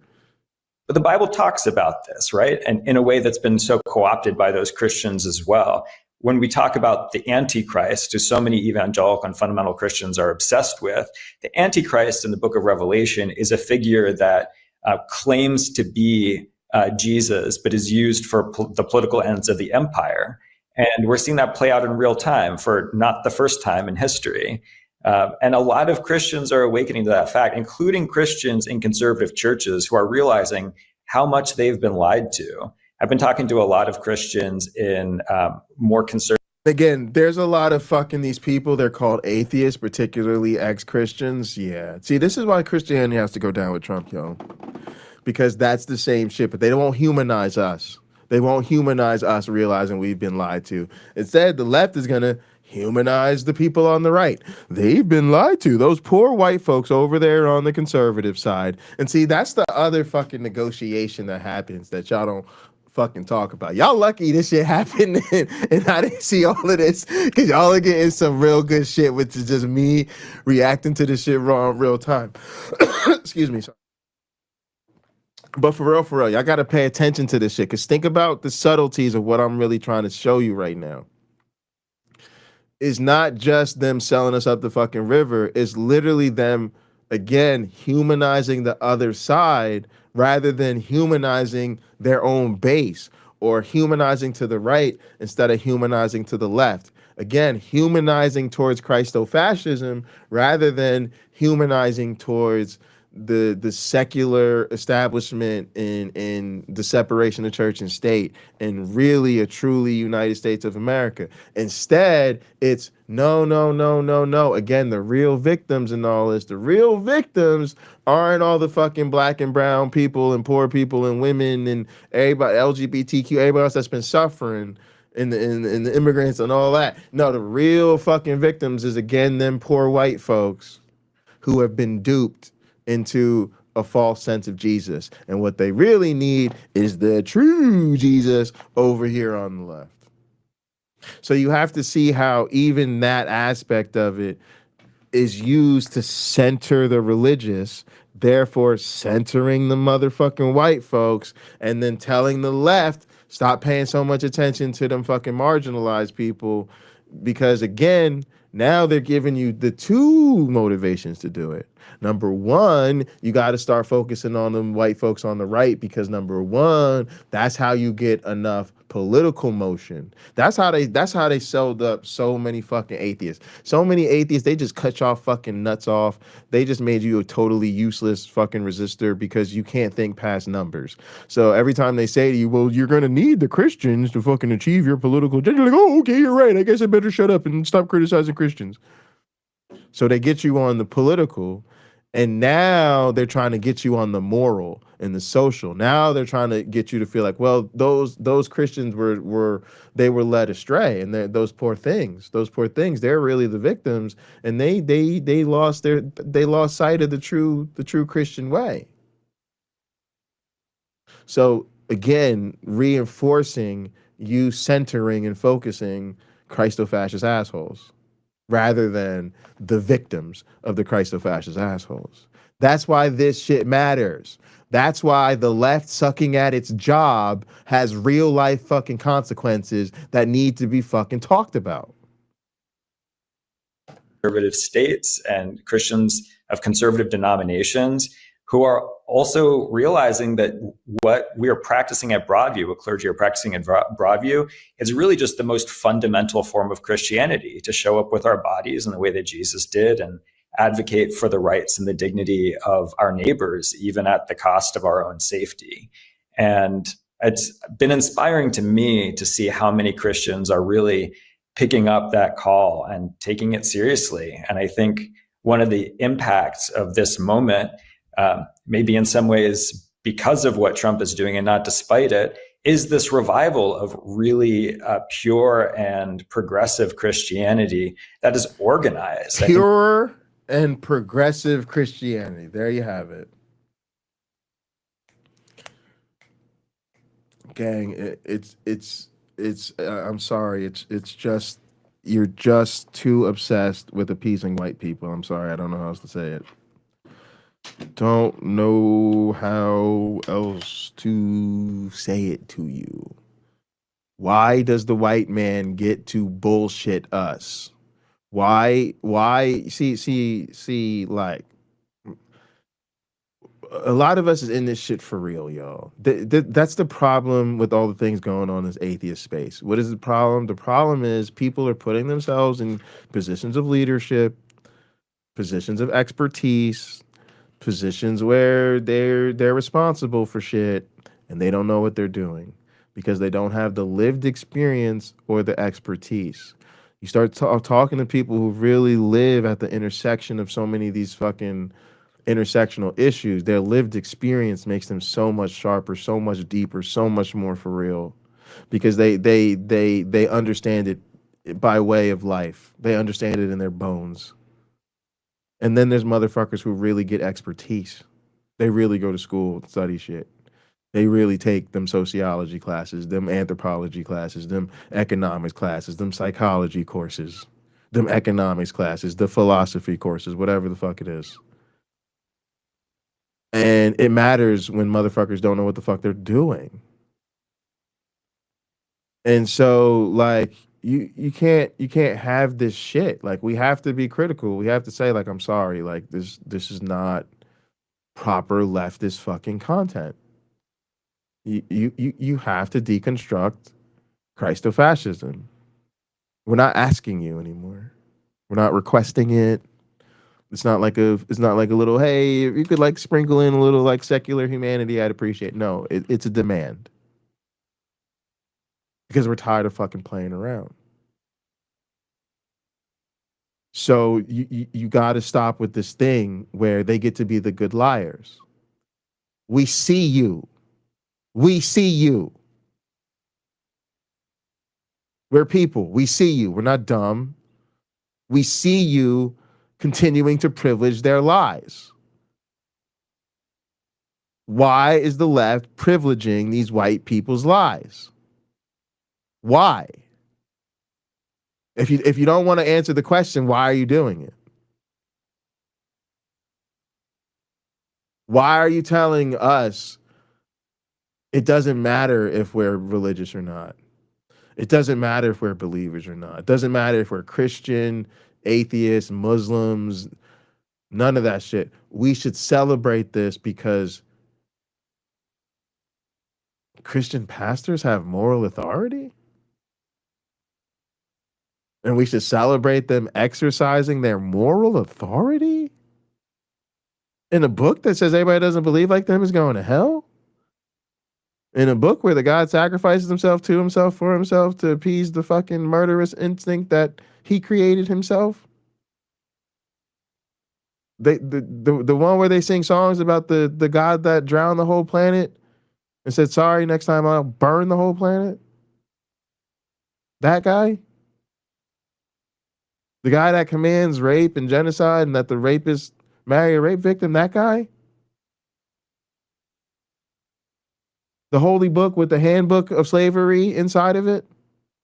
Here's my holy book. Just don't ignore the part where it's got a handbook on slavery. It's my holy book. And the dudes turned water into wine, and the 500 people was raised up out the grave, but nobody wrote a goddamn thing down about it. That type of moral authority. Do you see what I'm fucking saying to y'all? Do y'all think I'm fucking stupid? Y'all, motherfucker was making fun of me in the grocery store the other day because, first off, he was fucking with me because, like I pulled up my grocery cart to the fucking counter and the person before me was, still finishing their transaction. And I went over to the desk so I could sign up for the little coupon card or whatever because they keep giving me the courtesy card. So I'm over there taking care of that. And by the time I take care of that, I go over and I start, put my shit in. And he starts making fun of me talking about, oh, you had all that time. You could have went out to the car and got your bags. He asked me if I needed bags. I was like, no, I got bags in the car. And he said, yo, was sitting there over there all that time. You could have went out there. You got your car. And then he goes to me, that's that Penn State education. And I was like, yo, I know homie ain't gonna play me out like that because I have my Penn State alumni sweatshirt on. And boy, the whole time I was checking out, he just kept ragging on me. But that's what this reminds me of, y'all. It's like, I know I went to Penn State, but I swear I can read. Like, do you really think I'm that stupid? Like, because again, I had to ask you, a fucking leftist channel told me I need to celebrate the moral authority of a Christian pastor, y'all. I'm not playing this fucking game no more. Do I look like a fucking 5-year-old? Do I have dumbass and gullible written on my forehead? I can't stand this shit. What the fuck are we talking about? We're going to talk about the moral authority of Christian pastors on the left in 2025, gang. Be so fucking for real. Be so fucking for real. We're seeing the emergence of a religious left in this country. And I'm very, very hopeful about what... Oh my God. Please, Trees, don't fuck up the perpetrator. Trees, I know you know what's going on, and you want to just... One more game over for useless people is I know your inclinations, Trees, but take me out instead, Trees. Trees, there's a revival of the religious left coming. Help! I need an escape. I need an escape hatch. Somebody assassinate Pocket Locker. YouTube, shut the fuck up. It's not a threat. It's a request. Gang, I don't want to live through this shit. I swear to you, I don't want to live through this shit. I'm not even fucking joking with you, y'all. I do not want to live through this shit. Wipe me out. I do not want to live through the fucking left having a religious revival. Oh my God. Oh my God, gang! Find out what the best, most cinematic bridges to jump off are. Let's get one last piece of great content about this. Frame that shit for it. And I will swan dive into the fucking eternity, y'all. I will fucking swan dive into the eternity. Check me out of this fucking timeline, y'all. I want no parts of living through a religious revival on the left. He just described a fucking nightmare to me. Oh my God. This is what I'm saying, y'all. He is so, look at the little twinkle in his fucking eyes. He is so fucking excited. He has no idea how horrifying the words that just came out of his mouth are to me. That will mean for shaping the moral conversation in America going forward. Oh my God. I want people to understand, Pastor, that it's not just Christianity that is being represented in this. Is there like a colonoscopy I could sign up for instead?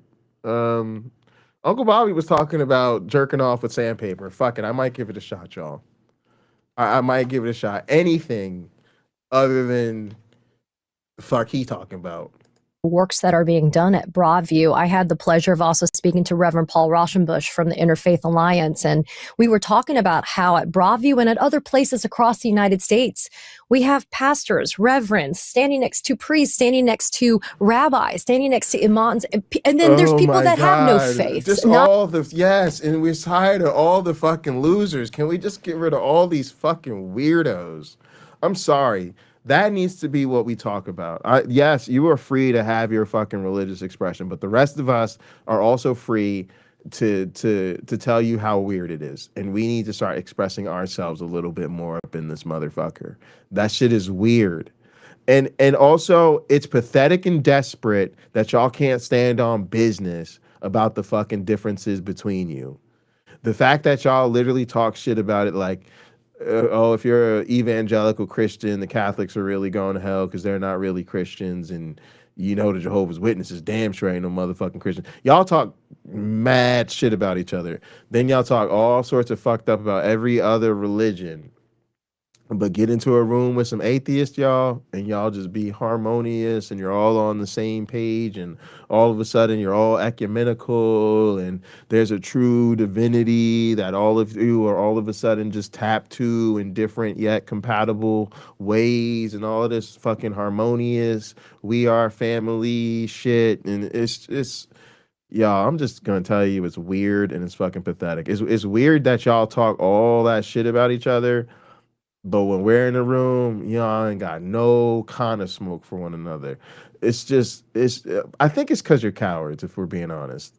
I think it's because we're cowards and you talk all that shit when you're around your own people, but then when you're in a room with them, you're just a fucking coward, so you won't say the same shit. I think that's it. Yeah, I think the fact that you're a grown ass person and that you're still religious is itself an indicator that you're a coward. So yeah, I'm pretty confident about that one. The fact that you clearly seem to be so emotionally undeveloped that you are emotionally attached to this horrific fairy tale and can't acknowledge that it's clearly bullshit and clearly not true because you're in fear of this fairy tale. Coward. I'm just gonna say it. I'm gonna go with that. Not in a bad way, but they just don't believe in organized religion, but they're standing there shoulder to shoulder to protect, defend, and to be able to uplift the messaging that you cannot do this. You cannot oppress our people. denomination, we are the unapologetic atheists. That's a very specific denomination of atheism, not to be confused with new atheism, because that was a bunch of Christo-fascist fucking neocons, or analytical atheism, where people think it's reasonable to sit around and talk about how plausible Christianity is. We're the fucking unapologetic atheists here to tell you that religions are inherently not true and motherfucking evil, and you need to grow the fuck up and live in reality. In this way, this That is not our country denomination. and this is not who we are. How important is it to have that unity right now when normally these are wedge issues in communities of color and in different religions? It's remarkable, and it's a coalition that nobody saw coming. The collective that's been assembling at Broadview is multi-faith and does include many people of no faith. And the solidarity among that assembly, the democracy of how we make decisions, the way that it is leaderless and not formed by any one ideology or idea of how the world should look. See, this is just that bullshit.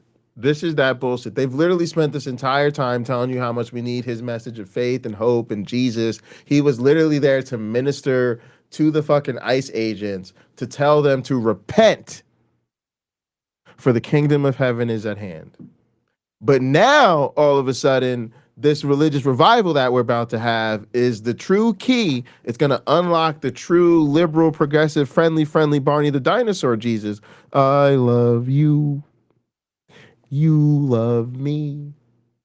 We're a happy family. The Barney Jesus is going to get us to the true ecumenical interfaith council, and then all of a sudden, all the religions are going to live together harmoniously and democratically. I love you. Profoundly inspiring to me. And as I've gotten to talk to many elected leaders, I keep encouraging them to look at that collective as one small representation of a much broader political movement in this country. People at the grassroots are taking responsibility for our democracy in a way that honestly we should have been doing all along. But in this moment, there is an imperative that's really bringing people together. And in the midst of it, there's a new interfaith movement that's blossoming as well. It used to be that interfaith work in America meant let's get imams and rabbis and priests to sit at a table, and if they don't argue, then it'll be a revolution. Yes. But now what it means is that we just show up and struggle for justice together. We share a vision that's rooted in our vision. We just show up and struggle for justice together. I just can't. Listen, let's take a quick little intermission, y'all. I think we played this video on stream before, but I think some of y'all need to hear this again. Oh, and maybe we did it on Black Free Thinkers. Anyway, let's listen to this. This is a motherfucking legit ass historian, and he inspired me getting a lot more confident to speak about this, being a lot more sincere when I talk about the Christian nationalism of the left. This guy's name is Todd Stormer. Tad Stormer. His channel is not garbage. 10 out of 10 would recommend. Burns, the American Revolution series on PBS might look fresh and sound fresh because, oh my gosh, it acknowledges He's talking slavery. about Ken Burns. It includes women, daughters of liberty, and indigenous people. And it presents the American Revolutionary War as bloody and divisive. It was a civil war. But it's all 1950s history, folks. It's consensus school historiography. The same nationalist framework, the same teleology, the same centered actors. With 1960s right, and listen 70s to these social words. history, texture, listen to some of this. Historiography. It's all 1950s history, folks. It's consensus school historiography. Consensus school historiography, right? What does he mean by that? He means the way it's not our history, it's about the narratives we tell about our history. See, we always see history as facts. We forget that history is stories. Sometimes those stories align with the facts, but sometimes the narrative is placed before the facts, right? And that's what he's talking about, this consensus historiography, the narratives we tell ourselves about our history, who it centers, what it centers, and the narrative it tells. And what we do is we sometimes deconstruct how people on the right get the history all the way fucked up to suit their needs and their agenda. But we forget that the left is doing the same thing. And that's why I wanted to play this, because I didn't want y'all to think I'm just pulling this shit out of my ass. Like, this is real shit. The same nationalist framework, the same teleology, the same... All right, now teleology, right, is talking about stories from the end points. The same thing that happens in creationism, right? When we talk about the teleological approach, right, their idea is that natural history was guided in a particular direction toward a particular endpoint, and it makes that endpoint almost inevitable, right? Rather than the story of the contingency of what actually happened and the all the different possibilities and all the different influences, and how it wasn't really fate, right? How it really is just more process. And so this is something we lose. And again, the left does it. It tells this teleology that there's this ideal American expression, and it includes this ideal Americanized expression of Christianity. And if you go along with it, that is the true heart of Christianity. And part of the lie it tells itself is that true Christianity is also somehow the key to unlocking some sort of miraculous interfaith thing, right? Because Christians can't truly acknowledge the way that their beliefs and their practices and their culture actually are mutually exclusive with these other faiths, and that their narrative subsumes these other faiths. It makes those faiths and by way of making those faith, those people secondary, passive agents who things happen to, but their fate is really driven by the prime central actors, again, the white American Christians. And if the white American Christians really got their true expression of their not conservative, but liberal American Jesus, that would actually create the best world for those other faiths too. Damn the fact that that's not true. Damn the fact that that wouldn't happen, because the narrative is more important than the facts. Centered actors with 1960s and 70s social history texture slapped on for your 2026 consumption. I'm Tad Sturmer. I'm a historian of the American Revolution and resistance history at the University of Southern Denmark and Johns Hopkins, and the author of A Resistance History of the United States. Right, resistance history. So now we're not fucking around anymore. Now we're talking about a historian, an historian of American history, whose specialty is the history of resistance. And now, rather than centering the teleology and the consensus, now we can get into conflict theory from my social scientist out there, which is about how the powerful control not just the institutions and not just the economics and the politics and the society. They also control the language. They also dominate the institutions. They also control the narratives, right? And so resistance history is about deconstructing those narratives and recognizing the narratives themselves as essentially a part of the history of the conflict and the struggle. Burns does the predictable thing. He nods to inclusivity. He acknowledges nods to marginalized inclusivity, voices, acknowledges marginalized voices, but why? Only insofar as they support the mainstream patriot story. They're important to the extent they can be absorbed into the white patriot first narrative.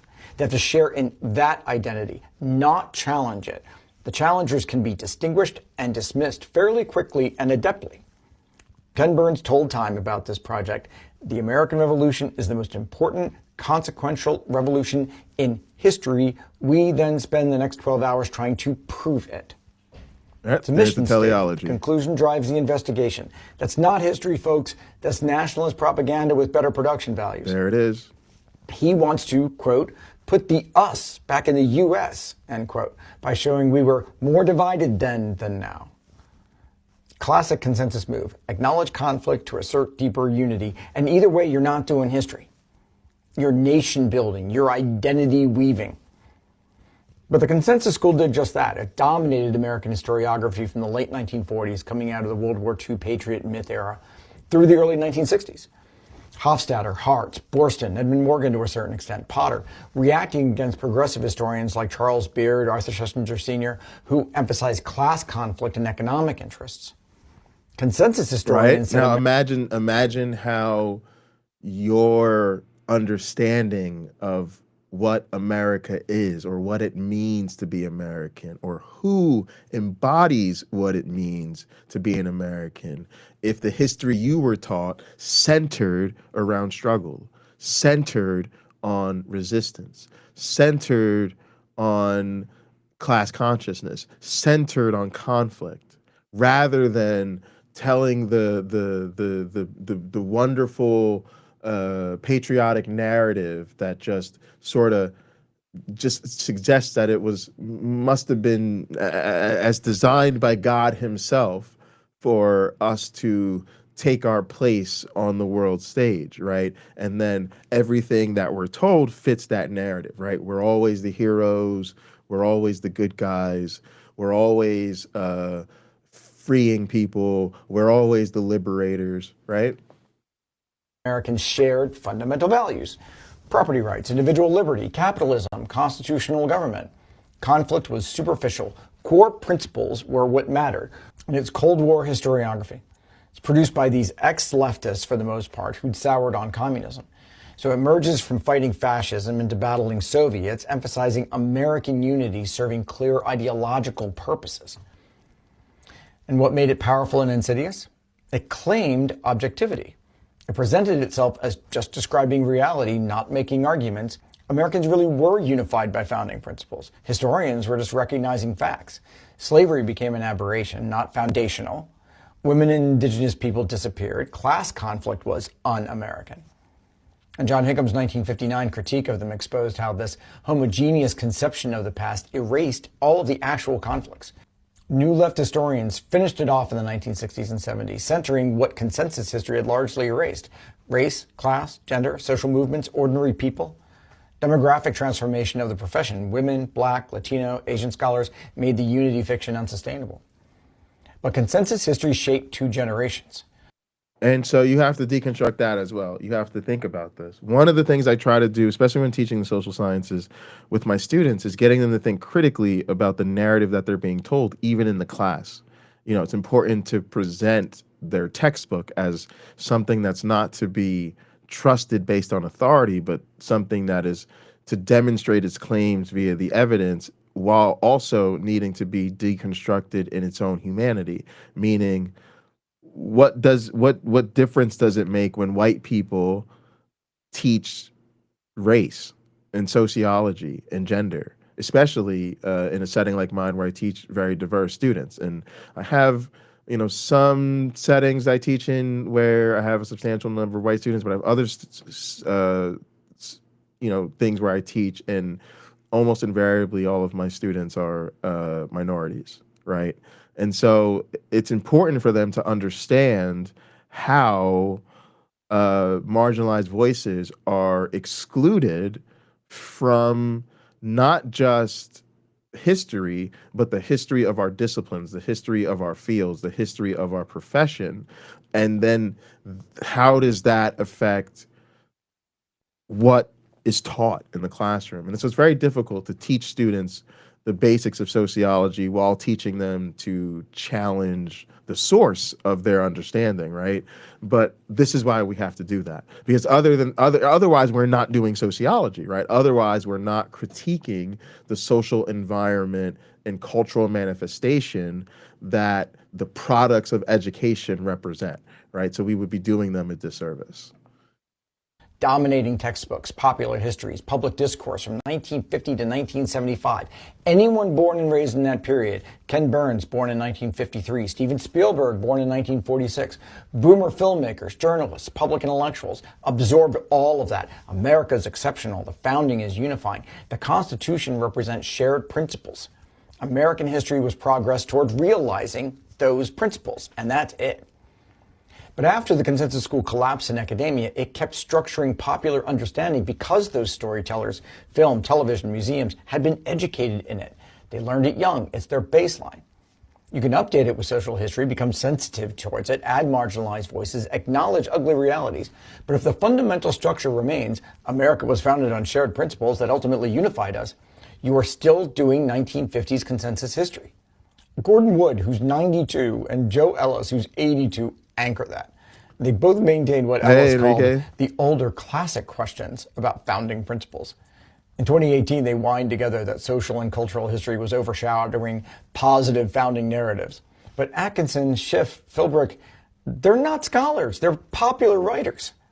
And the diversity voices in this, Maya Jasnoff on loyalists, Annette Gordon Reed on slavery, Chris Brown on abolitionism, Black Hawk and Duvall on indigenous people and women, serious scholars doing important work, but slotted into Wood and Ellis's and Atkinson's framework. Texture and inclusivity without challenging nationalist teleology. Jasanoff's loyalist diaspora, Gordon Reed's enslaved people, Brown's Atlantic abolitionist networks supporting characters to a 1950s story. Modern historiography of the American Revolution and the American Revolutionary War doesn't work that way. I've been doing this for 20 years.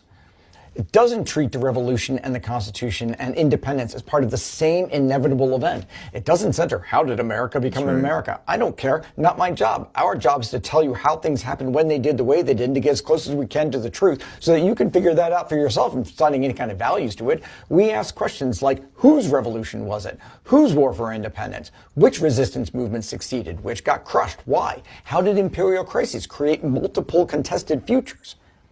It situates the revolution in Atlantic and hemispheric context. Dutch Revolt 150. And see, I relate to this so much.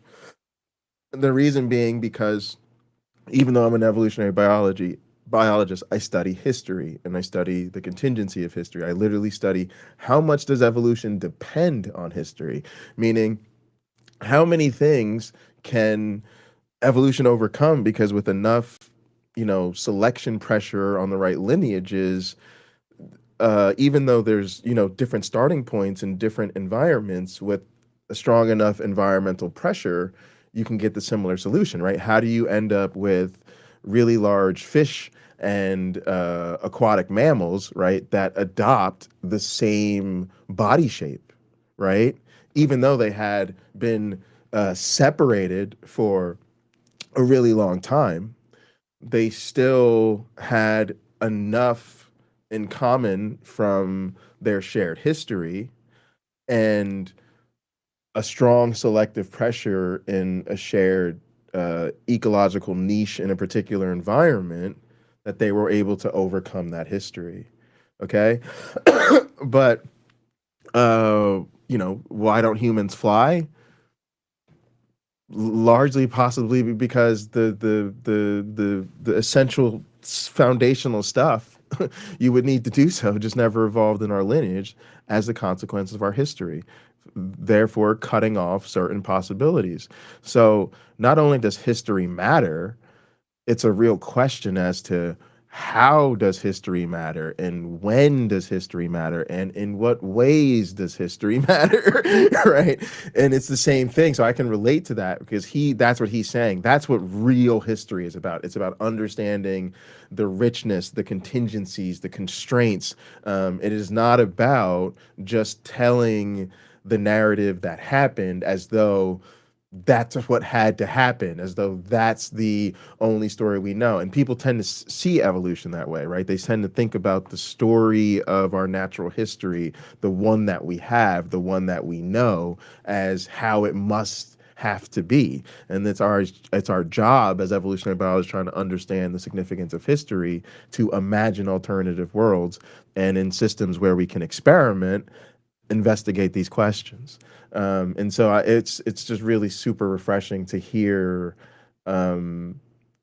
just sort of the commonality in how people who think about history essential to their work across disciplines, have the same sort of understanding about the role of contingency versus teleological narratives, and it's the same dogmatic anti-teleology, where when we get the popular narratives tend to be teleological, right? Even of evolution. When you talk about evolution, you tend to think still of that, that march of history, we call that figure, where like the monkey kind of step by step evolves into like an upright human, where really the true story of evolution is this like wild branching pattern, not this linear progression towards a predetermined outcome.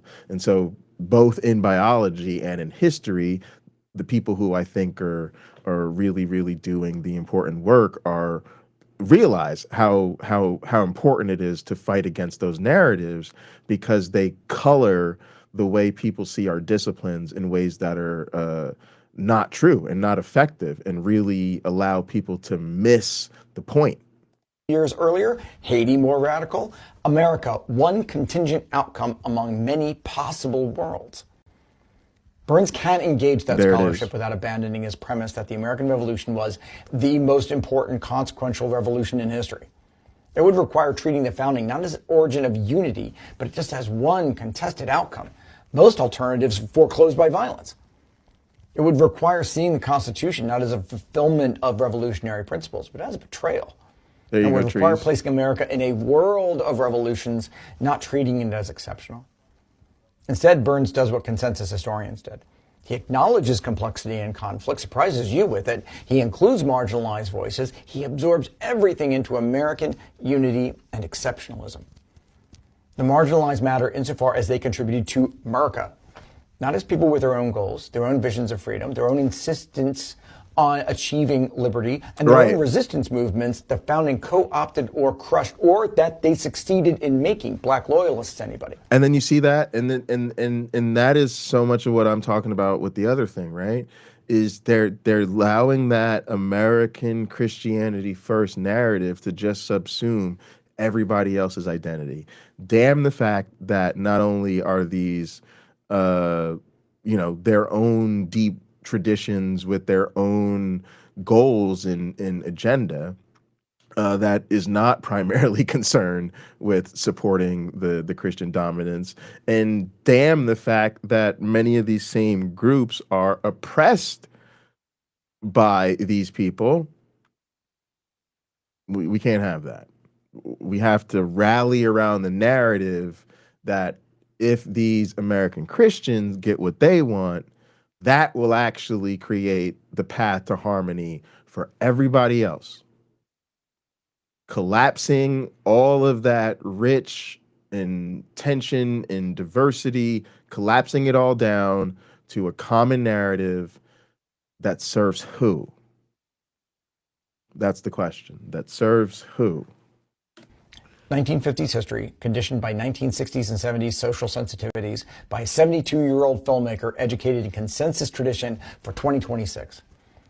And it's the same function that consensus history has always served, reassuring Americans that despite conflicts, we're unified by founding principles. Our country deserves better than nationalist mythology with diversity window dressing. And that's his book, A Resistance History. I kind of feel like we could bring back our book club and start with that one, and read that shit together. That'd be dope. So, gang, that's where I'm coming out with this shit. I thought that was a worthwhile intermission to show you that I'm really trying to root this in that.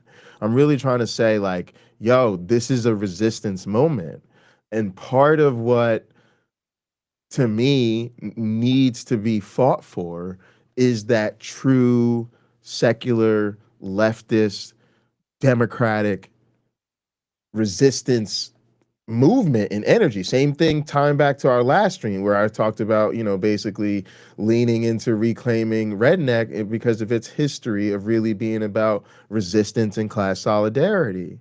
Like, we can't let people just silence us so that they can tell the story that suits them. And that's the problem. Like, we had to say, like, no, I'm sorry, you don't get to just come over here now that you feel the winds are turning and use our struggle to tell your story. That doesn't work. It's not going to work for us. And you have to like take your humanity and take your seat at the table and say, like, I see you. I see you, but I belong here too. So you don't get to privilege your lies over my truth, and you don't get to tell my story to tell your story. Faiths, and it gives us this remarkable alignment right now. I hesitate to use the word unity because I don't think that unity needs to be the goal. But when we are coordinated and we are aligned, we can work as a democratic entity. And that includes conflict, and that includes disagreement and dissent, and something much better. And then see that, and then it privileges it. Basically, now we're intolerant if we don't want to create space in our real resistance for theological matters. And so then not only should we let all this religious interest into our tent, when it comes time to figure out how we actually got to move and what we should got to do, if it turns out that they have disagreements and back and forths over, how to be really guided based on each other's religion, we got to make space for that too. And that's what this whole thing is, right? When people really understand, like, Jay, what are you getting at? Like, why are you so angry about all of this? Because what they're really doing is they're taking our fucking humanity and they're turning it into a Bible war. They're taking this moment, they're taking everything that's really happening, and instead of it being an opportunity to say, stop the bullshit, stop the fucking lies, just stop, it's over. We know enough to know we were created. We know enough to know natural explanations have given us everything we figured out so far. Religions have given us nothing. We know these are fairy tales. If yes, we believe in the type of society where if that type of practice is really important to you, in the privacy of your own home or the sanctity of your own religious spaces, knock yourself out if you're so inclined.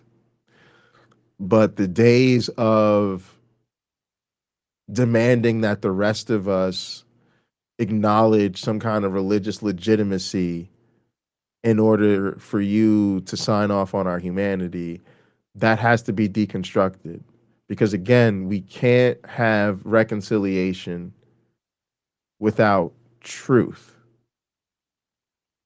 And so instead, what they try to do is make it a spiritual battle between the Christians on the right and the Christians on the left, and then tell everybody else that their only hope is to enlist themselves in this battle and hope that the Christians on the left come out on top.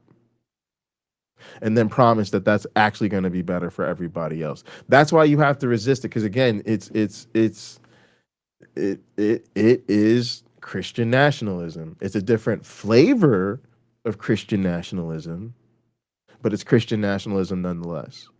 That is productive of those things than if we just collapsed all our differences and said we have to be unified for this moment. This is a project of world building that we're experiencing at Broadview, and democracy being revived. And the fact that faith leaders get to be a part of it, and a deeply rooted part of it, has been world building. And so we're going to build a world where faith leaders get to be a part of it. That way, faith leaders get to maintain their privilege and power, prominence and power in us creating the type of world we want to live in. And that's the price we pay for cooperating with them. The church is never going to give us anything for free. I don't know why people think that bullshit. The price is always going to be their continued seat at the table, at the seat of power. When the reality is the true spirit of liberating people should be away from the known cons. The true liberation is, no, be free. Live in the truth. We don't let con artists con people.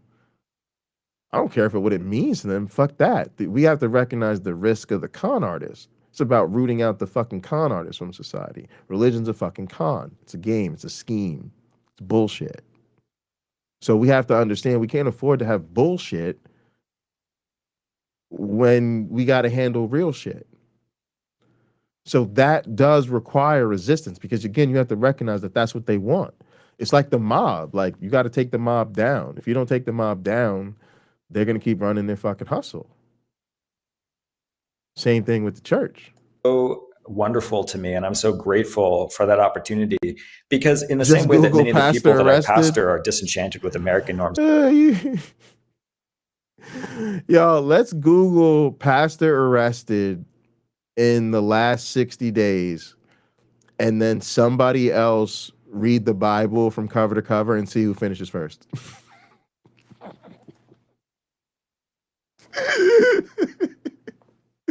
Oh, I'm fucked up. And institutions. Many are also disenchanted with religion or religious institutions. And many of those gathering at Broadview are, they're anarchists. They're people who left the church a long time ago, don't practice any religion, are totally disenchanted with what it means. But there's a deep love and really powerful coalition forming between clergy and people who have no religious background. And it makes me, again, just so hopeful about the political future of this movement. And I hope that our elected leaders will see that and follow the vision of those who have a vision in this country right now. You've also been very clear too, Pastor. You have also said, why do you think the U.S. is the best country in the world? That sounds crazy to me right now. Do you see what we're doing to people? Nah, bro, I can't get with that. I hate this place. Let's be very clear. This place sucks and it's probably gonna get worse. I don't know. Like, I get trying to be proud of your home or whatever. Maybe that's it, but like, I don't know. Or maybe like the people, like people are trying to hold it down and fight for a better vision of America or some shit. I don't know. But with all these mass deportations and tariffs and bombing people, and QAnon was right, gang. We gotta. I know it sounds fucked up, but we gotta give credit where credit is due, gang. QAnon is right. The government has been hiding pedophiles. Not only has the government been covering up for pedophiles, the government has been covering up for like probably the largest pedophile ring ever. So that's kind of depressing. And yeah, I don't know. We built like an alligator Alcatraz or whatever the fuck, and some concentration camps, and yeah, I don't know. And then think about the standard of living. Like, think about how fucked up our fucking healthcare system is. And again, our government just shut down for like 40 days and then conceded all types of shit so that the healthcare system went from tragic to I don't know, everybody's just gonna die. Like literally the healthcare costs went up so much they probably just knocked 10 years off our fucking average lifespan, for real, for real. You know, a whole another 5 generations of Americans are gonna have to decide between those last few years with their loved ones and not being able to leave those loved ones a dime as the economy continues to crater. I don't know if I'm presenting a dark enough picture for y'all, gang. I just don't understand how people could be thinking we're the best country right now. Like, I'm gonna say if you don't have universal health care, you're not even allowed to be on the list. As that it was Jesus's practice to show up, and that's what we're called to do in this moment, particularly Christians of privilege. That phrase stuck with me, Christians of privilege. You know, you are correct that there are several of us, Christians or otherwise, that are I'm placed. saying Mexico. I'm saying Kyle, where you at with returning to Mexico? Michael's already down there. We could get AR and KW down there. Sumarmi's in Florida. That's close enough. PC's in the swamp. That's close enough. I don't know, gang. Like if we all just kind of pick a little quiet town in Mexico to all just help each other out for a couple months, figure out some fucking employment type of shit real quick. I don't know, gang. I've been convinced the worst ideas. I'll tell you that goddamn much. In positions of privilege that have the obligation to speak up. I have couched it in the way of what side of history are you going to be on when it mattered the most? I am motivated by my own personal faith and love in humanity. I also have a daughter who I want to make sure I can look at and say, I did the right thing when it counted the most. What are the words that you want to also share to tell people why they should also be motivated and engaged? I use the word activated. I want people to be more activated in their levels of comfort. It doesn't mean they have to protest or march, but they have to do something right now, because just sitting on the sidelines isn't just going to hack it. Yeah, that's absolutely true. I think one of the things that has been discouraging about this moment is how many. But notice, like, and I hate to say this is to me the lack of seriousness.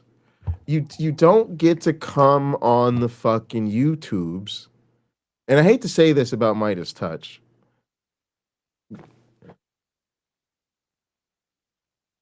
But let's call it what it is. A lot of their stuff, I'm happy for them, and I used to say that everybody should subscribe to Midas Touch because, you know, them kind of taking over the Joe Rogan spot and becoming the largest podcast was like, okay, let's shift the over to window back towards the left and remind people that, you know, leftists subscribe to YouTube channels and buy merchandise and all that shit too, right? But there's a way in which they really do spend a lot of their time, like a lot of other leftist content creators, kind of hitting the panic button about Christofascism. Not enough, but when it suits them, they'll go there. Especially when it comes to throwing the right under the bus. So for them to engage then in this, like that's where what he was talking about in the history stuff is really shines through. Because you really see that they have no interest in really challenging that. They have no interest in really dealing with the Christ part of the Christofascism. They're happy to engage in, again, this liberal national myth making that if we just, you know, were to follow the true Christianity, we'd all end up fucking liberals. Not communist, not socialist. We wouldn't go that far, right? We wouldn't go to free healthcare. We wouldn't go to universal basic income. We wouldn't go to free college for everybody that, you know, has, you know, under or whatever, you know, household income or whatever the fuck. We wouldn't do any of those things because that would also not fit into, and that's the other part of the narrative. The narrative isn't really a progressive one.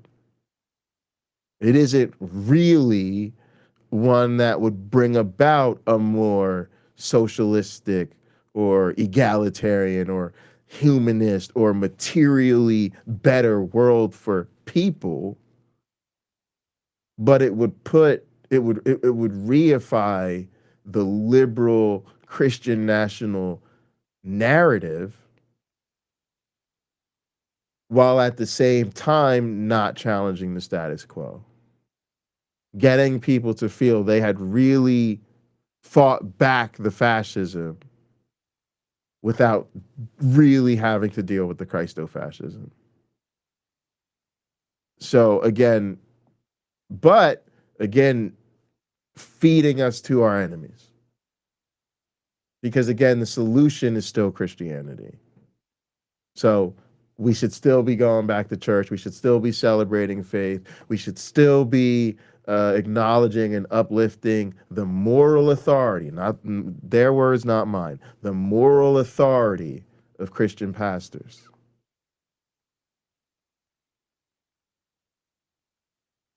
What the hell happened? First Amendment rights without being attacked with chemical weapons. I remember it the seems time. Like here we go. That's absolutely true. I think one of the things that has been discouraging about this moment is how many people have been pointing to me and using words like hero and leader as if now I speak for a mass of people. I don't. I'm just one person among many. My view of Europe is I'd love to live there instead. I honestly think there's a lot of places that I'd like to live a hell of a lot more than the United States. I don't like it here. I'm not happy. So a place that even just didn't make me miserable would be like such an improvement. It's hard to even like quantify like how much more I'd enjoy my life. And the people that I stand with are brilliant and have such deep and important vision. They don't all have the platform that I have. So I want to be able to use moments like these to amplify their message and their beliefs.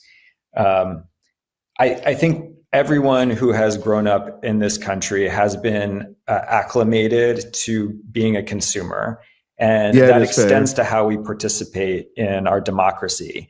A lot of people treat democracy like it's a spectator sport. Like we need to find the next hero, we need to find and elect and consume the next leader and their rhetoric and their whatever it is that they stand for and their brand.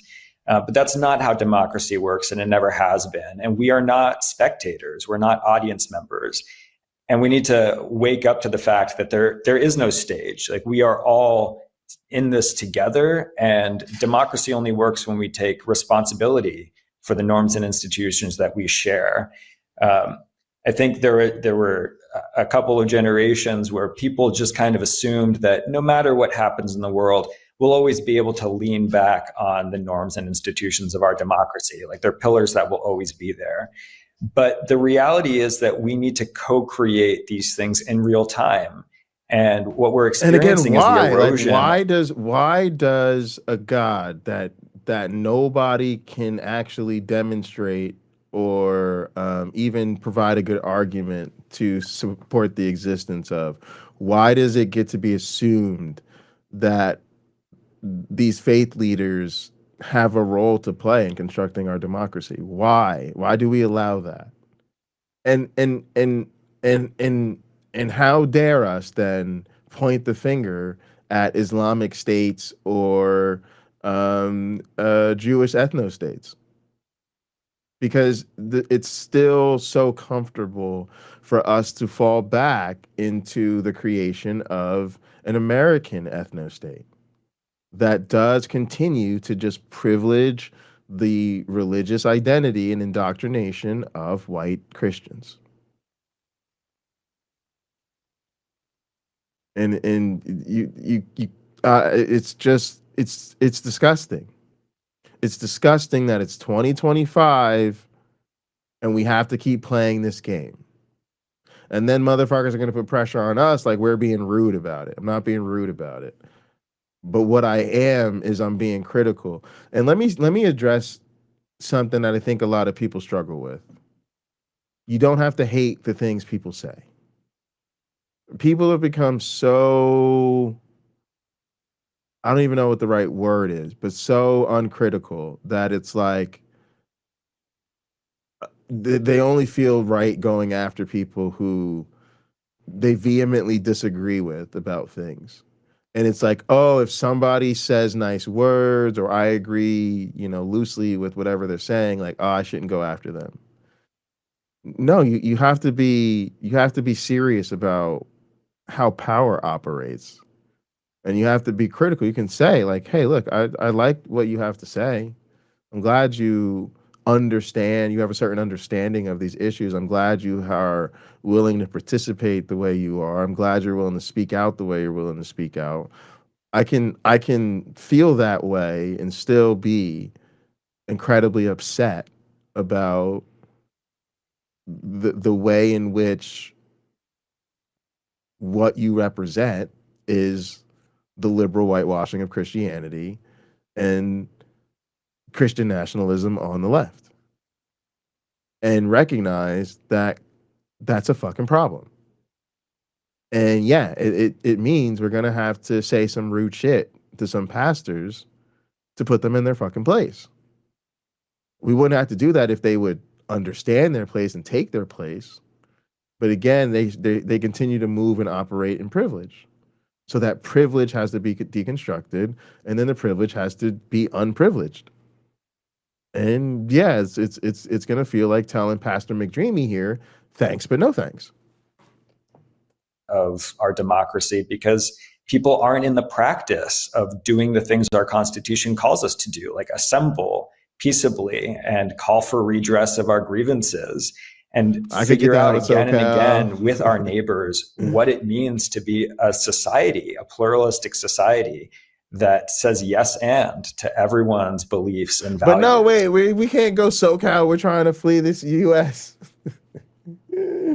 You tell fucking dumbass Americans fucking love California. We're like, let's get the fuck up out of the U.S., Jay. Yeah, let's go to Mexico. What about SoCal? Yeah, I fucks with SoCal. Wait, hang on. That doesn't work. That's still the United States. God damn it. Democracy is a beautiful thing when it works, and it works when we take responsibility for it. And I just want to see that broader activation that you're talking about, that awakening. And I think that it is happening. And it's happening at the grassroots. It's happening in the places that, frankly, many news cameras don't get to, because a lot of people would be at great risk if they were really speaking their minds in a public way right now.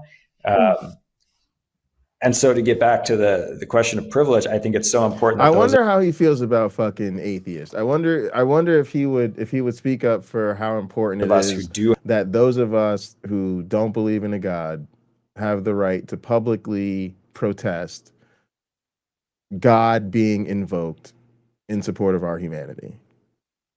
See, that's the thing. That's the real test of how they feel about freedom and equality. If you're willing to put my challenge of your bullshit on the same level with your bullshit, and we know they're not, right?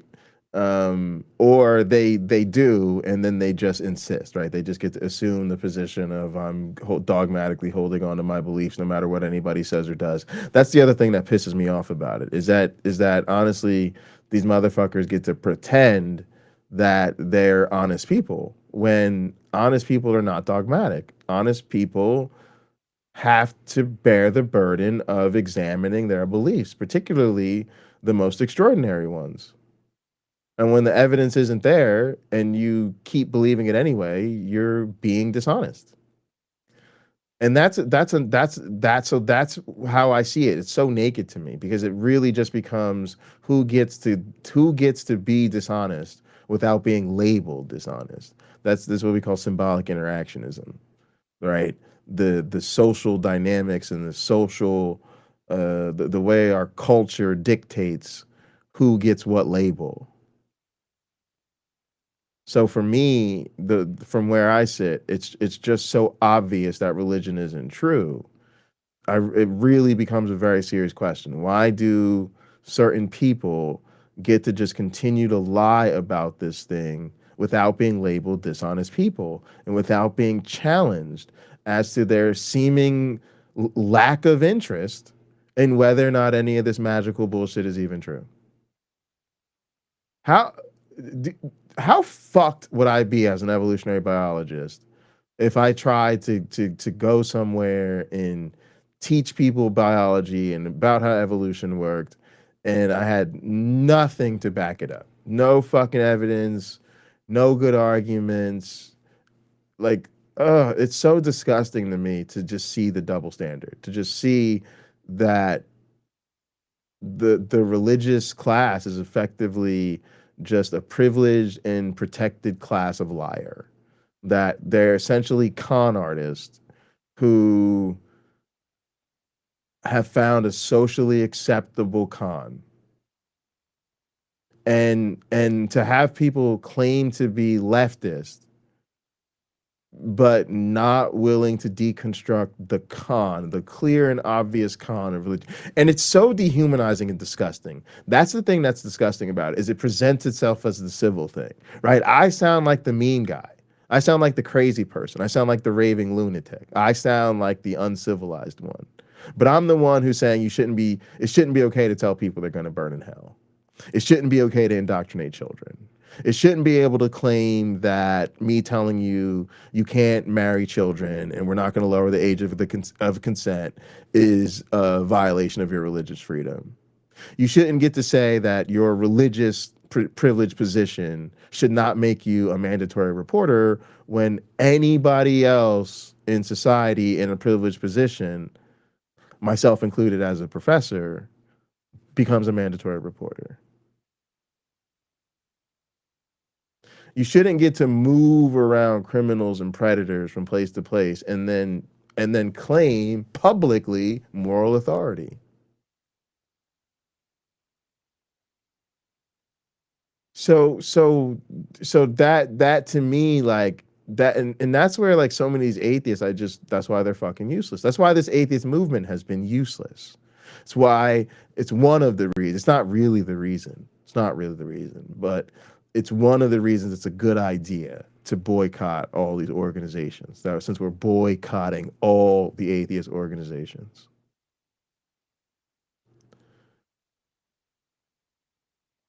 We're not losing anything. We're not losing anything because they haven't accomplished anything. And they haven't accomplished anything because they're not committed to actually fighting. So it was a waste of time anyway. I have a little bit of institutional support from my church and my denomination, and I have all the privileges that come with being embodied the way that I am in America. And I'm just so grateful that I am trusted by my peers in this movement to speak on behalf of what is happening and what it is that we believe in and value as a collective. Just a point of personal privilege to be able to lean on you right now as a Christian. I had mentioned at the beginning of our time together, this is a tough time for some people. The holidays can be a beautiful, beautiful time, but they can be challenging in so many different ways. They can be times of loss. They can remind you of loss. They can remind you of things that are missing. Even when we are celebrating the birth of Jesus Christ, and we are looking at all the wonderful things that are attendant with this time of the year. So maybe some parting words for those that are again, like, I just don't even, like, we're just full lean into Christian nationalist narrative at this point, you know. And again, like, yeah, I think the left, if the left at all is gonna do that, like, yeah, it should be super neutral. Happy holidays, whatever. Happy, happy, merry, merry, as my dad likes to say. It's the happy, happy, merry, merry time of year. Like, whatever. But I just, you know, like, again, I'm not going to listen to fucking leftists tell me I got to celebrate the birth of Jesus Christ. Like, I'm just not here for it. I'm not here for it. I'm not here now. You got me all the way fucked up. you got me so all the way fucked up. Like, I just can't. No. Again, because there's no deconstructing of how the people who benefit from us deciding the official narrative of what this time of year is about is to celebrate the birth of Jesus Christ. What has those people brought us? Right? Like, what have we gained from that? And listening, that again may or may not be of the religious ilk, but maybe need to hear from you your thoughts about we're ending 2025 and we're going to embark on a new year shortly.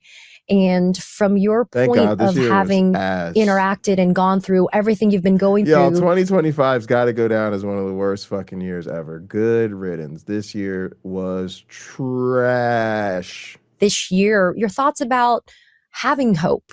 You've spoken of the revival of people in the religious space, but having hope to make sure that we have a renewed faith in just humanity and that we're able to get through this together. Yeah.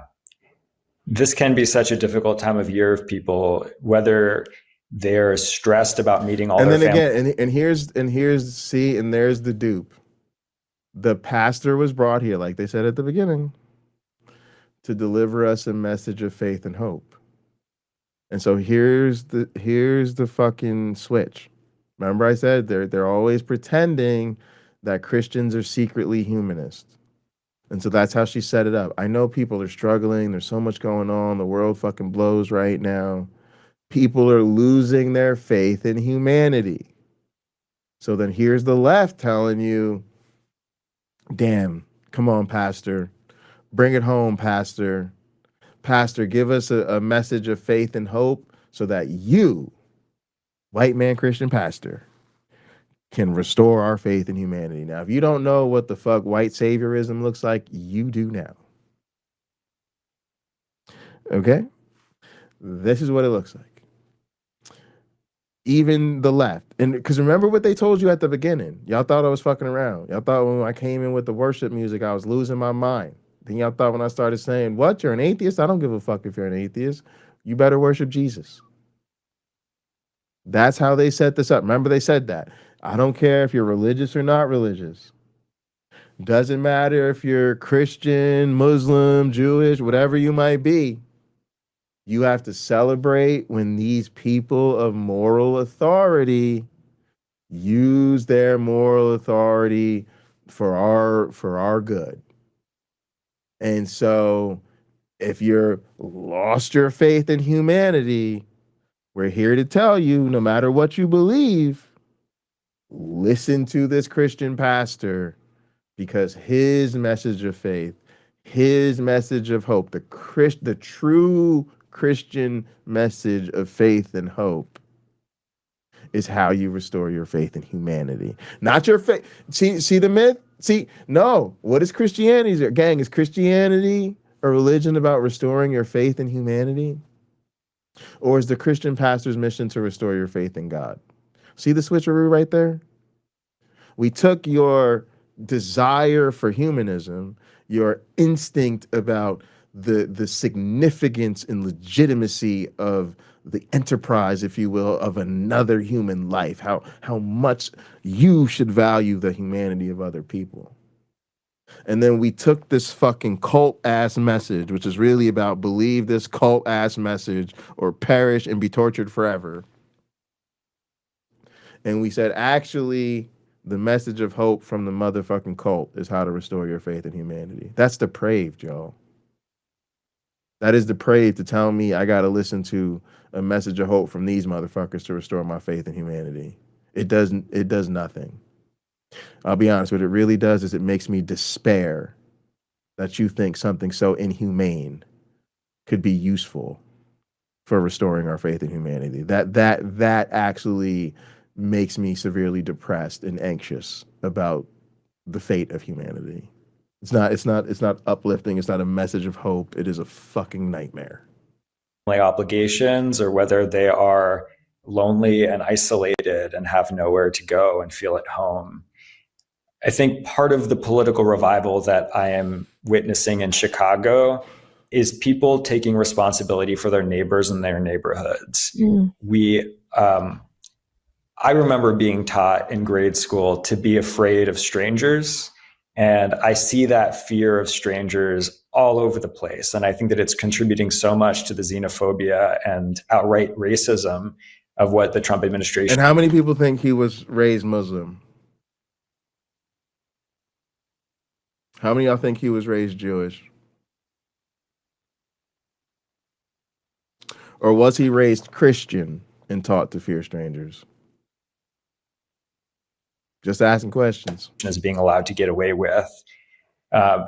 And I think what I witness all the time is that it stems from people being afraid to be the first to cross that invisible line and to talk to a neighbor, to knock on somebody's door and check in on them, for fear of being awkward, for fear of being rejected, for fear of being the scary. We did level up a little bit. We got us a little Kyle going this year.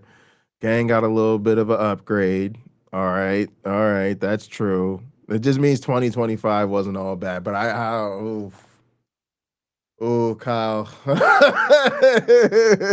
my hatred of 2025 is pretty deep and abiding. This is a tough position to reconsider.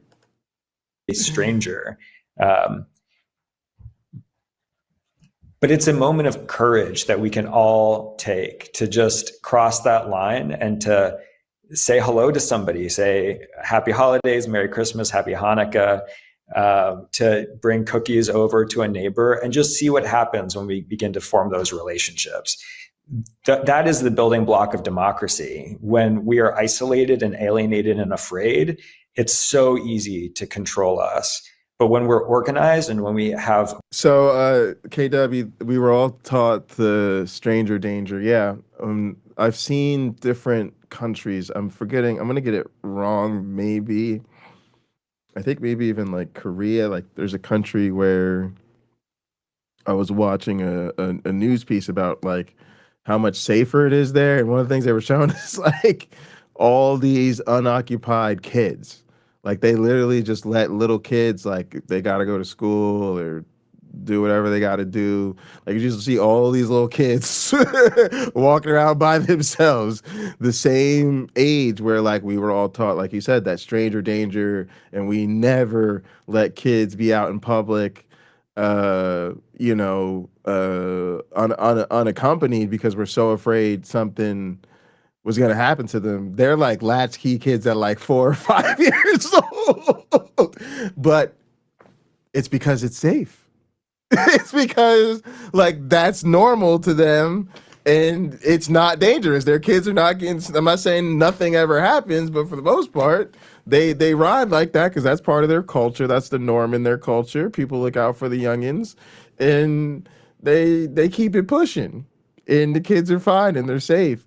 So you see how much culture really changes that. That's the one thing I love about studying cultures is like you really see that things you take for granted are really just cultural norms and cultural narratives that other societies don't bother with. And it's not because we got it right necessarily. Bonds of trust and love, then the weak and insecure strong men who would try to control our nation, our civil society, can't do it. So I really encourage everyone to just take an opportunity this year to talk to a neighbor, get to know somebody who you haven't before, somebody whose name you've forgotten. Be bold enough to say, I've forgotten your name, but I'd like to remember it, and tell me something about how you're doing. Those moments are so small, but so powerful. They really are the building block of the better world that we all want to be a part of. And this is the perfect time of year to do it because it'd be more than any other time of year during the Christmas season. It's a little less weird to step across that line and say hello to a stranger. So I hope that people will be bold and be a friend to somebody who needs a friend. Pastor David Black, I hope to have the privilege one day to be able to sit in your congregation and to be able to hear your sermons. But in the meantime, I am more than honored to have been able to spend this time with you. Thank you again for the time and for all of the hard work. You may not consider yourself to be a hero, but I know that you do occupy that space of honor for so many of us. Wow. So thank you for all of the work you're doing. I am incredibly grateful. Thank you. I'm very humbled by your words and so grateful for the opportunity to speak with you today. Thank you, Katie. Thank you, Pastor. Katie Fang here. We launched the Katie Fang News Channel. All right. That was so rough. That was painful. Excuse me while I vomit. Look, y'all, and I'm not even trying to like go hard at Christians. That's not even necessarily what this was about so much as it was really about what the fuck is going on the left. And like I'd be fine easing up off of them if they weren't moving like this. When you're moving like this is a fucking problem. And so that's why, again, like I said, y'all, Christianity has to go down with Trump. Like I'm not fucking around, and I hope y'all are seeing why, right? Because if you're gonna say MAGA and the white evangelical Christofascism of the right, and then you don't deconstruct Christianity, Trump's gonna go down, and you're just gonna replace it with another right back to the status quo, fake ass leftist Barney the dinosaur Jesus ass bullshit. And you're still not gonna get any meaningful progress, especially not towards a secular world. And so you have to understand that there will never be a situation where the religious authority, the religious power concedes willingly to secular authority. That's why they fight everything. They fight any leftist movement, they fight science, they fight education, they fight civil rights, right? They fight literally because they're smart. They're not dummies. They fight everything that could potentially undermine their authority, which is anything not the fucking church. So anything, right? They have to fight against fucking medicine. They gotta do the faith healing bullshit, or make sure that even if you do fuck around and take that science-based Western liberal medicine, that you thank God for the medicine, that you thank God for the doctor, that you thank God for the medical training and the medical facilities. And it's really God who heals you by allowing those people to do the shit they've sacrificed their fucking whole professional lives to do. And so again, that's the fascism of it. Everything has to subsume, even what I do. I'm a fucking evolutionary biologist. Our theory is the shit that showed us that we have a natural scientific explanation for us. There was really no other candidates other than some kind of natural phenomena, but we found one. Works, rock solid, evidence. What do they say? My God did it. Oh, I'll accept your evolutionary narrative, but my God did it. That's the fascism of it. Everything has to fit into the narrative. And so you have to understand that that's the reality. Like, you can't compromise with an enemy that's uncompromising.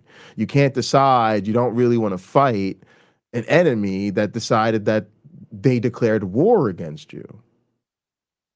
See, you could sit there and laugh and say, well, I don't think there really is a spiritual realm. So when Christians declare spiritual warfare against me, I don't think that shit's real, so it doesn't matter. It doesn't matter. They're declaring war against you. The spiritual part is just a descriptor.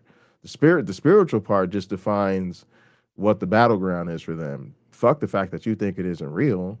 You can't fight. That's what you should realize. You should realize, if you don't think it's real, that should make you realize that you can't fight a spiritual war. But that doesn't mean they're not fighting a war. That doesn't mean they're not buying into it and really going to war like they really have an enemy. They're really doing that. It's just that they're going to war against you. And that's the part most atheists don't realize. They don't realize that the instinct to privilege the religion necessarily comes at the cost of dehumanizing non-believers. That's their privilege. Their privilege is to come out with their whole chest. I'm a Christian, so I get to say your fucking atheist ass is going to hell. Can't get mad at me. I'm just a Christian. Can't get mad at me. I didn't say it. My Bible said it. Can't get mad at me. And then you ain't got shit to say. Why? Because they turned around and they was still calling your gay friends fags and telling your trans friends that they can't play sports, and you sat there and listened to that bullshit. And so yeah, now they're telling you your atheist ass is going to hell. And they're telling you that because they love you. Because it's a loving message. Playing in your fucking face about it. Playing in your fucking face about it. because that's their privilege. They get to dehumanize. And so that's why you can't take that on the left, especially not from left lead. Like, see, like if that's how you roll on the left, fine. But then you're back in the class. You're rookies. See, that's the problem. The problem is you're the top dog. You're the top dog. You top dog comes with fucking top dog responsibilities. You're the most popular fucking leftist fucking podcast. You can't be on this rookie bullshit. You're supposed to be leading by example. What kind of fucked up ass example of leftism is this? That's what we got to be telling these people. That's why I'm saying unsubscribe to them. Just disengage. Just let them know. Like, you ain't fucking with no more. Just say, sorry, I don't know what the fuck y'all doing over here. They shit is all clickbait anyway. The shit, look at the video we just fucking reviewed, y'all. The shit we just spent these couple hours watching. It's called Trump Gets Stunned as Church Leaders Turn Against Him. Shit barely talked about Trump at all. And church leaders turned against him. No, you talking about a liberal ass motherfucking priest who wasn't with him to begin with. Story wasn't about no church leaders turning on Trump at all. So you doing clickbait to even get me to click on the shit you really want me to think. You really see, I got me fucked up. Let me hit this real quick. Before I get up in their ass. See, when you titled this shit, this how fucked up it is, y'all. When you titled the shit, Trump Gets Stunned as Church Leaders Turn Against Him. I know when I had it on in full screen. So look, now y'all can see the title. The title is called Trump Gets Stunned as Church Leaders Turn Against Him.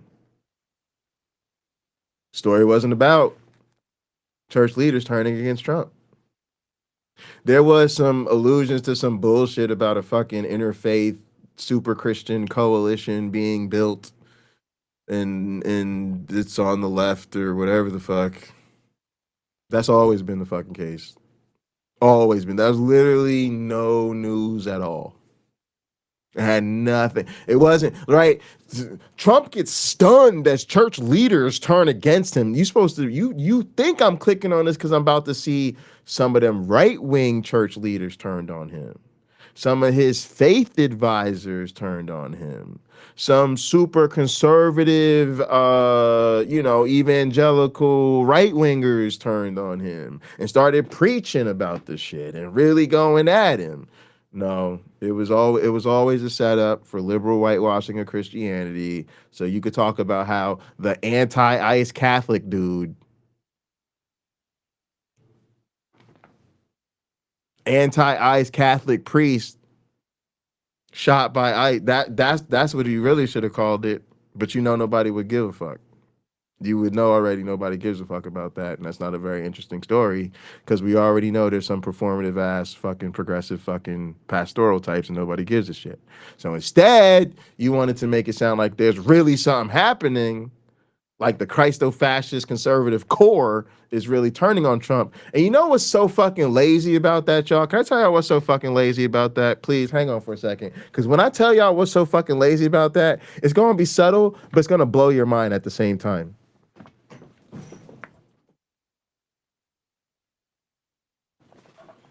The Christo-fascist right-wing evangelical core is actually turning on Trump. Oh my fucking God. Oh my God. There's stories about it every fucking day. All the fucking Christo-fascist Christians are fucking coming out of the fucking woodworks anti-Trump. What I'm telling you is these motherfuckers are so fucking lazy. They sold you that bullshit. Motherfuckers, have your social media people get on fucking Rumble. Have your fucking social media people get on True Social. Because I could point to independent content creators who just Christo-fascist watch on fucking X and Christo-fascist watch on True Social and Rumble, and they could tell you all fucking sorts of Christian content, people coming out of the woodworks as anti-Trump. Meaning, you ain't even had to do clickbait. You could have actually used that title and made an actual fucking real video about that shit. And that would have been fucking dope. But instead you did this lazy liberal Christo-fascist bullshit. Oh, gotcha. Really, we're gonna talk to this Catholic dude who's anti-ICE. Y'all, that's what I mean about these fucking people, y'all. Fucking terrible at this. Fucking golden story just in front of you, and you're too lazy to even go get the real version. And you're gonna give us this fucking whitewashed bullshit instead. Bitch, fucking Marjorie Taylor Greene turned on Trump. And half of MAGA's with Marjorie Taylor Greene. You don't think that's enough to open the door to show you that the Christo-fascists over on the right are turning on Trump? They talk about this shit every goddamn day. Crazy. Crazy, lazy. Let's call it what it is. That shit was crazy and lazy. That's what you get with Midas touch. And so is it really better that that's the number one podcast on the left if that's what the fuck they're offering us? I don't know. You tell me. Feels like a fucking useless accomplishment at this point. All right. I love y'all. Y'all are fucking awesome. Power to the people. People to the power. Links in the description. Support the Apostate Sisters. Also, there's a link in there for the fundraiser for the families that Kyle started. So choose your own adventure or do the right thing and donate to both. It's that time of year. Look, y'all understand how I feel. We're an online community. We got to help each other. And sometimes we have to reach into them pockets, pass the plate around. And it is that time of year where it's tough for a lot of us because of strained relationships or anxious experiences with family and all that type of shit. So even sending somebody a few dollars, helping to buy them lunch or a cup of coffee or a date night with their significant other or something like that goes a long way this time of year. So appreciate everybody for donating and helping out. We are trying to support our community. And yeah, we got to release the funds. All right. I appreciate y'all. Thanks everybody for tuning in. Thank you to the mods as always. Thanks to everybody in the chat. Hit us, answer the question of the day. Are you tired of this fucking nonsense yet? Appreciate y'all. We'll be around this weekend. What's going on this weekend? We got a hot program going on this weekend and maybe another show with Uncle Bobby. And yeah, we might do another stream or whatever. I really want to get this stream in there. So look, y'all, I'm gonna wrap it up like this.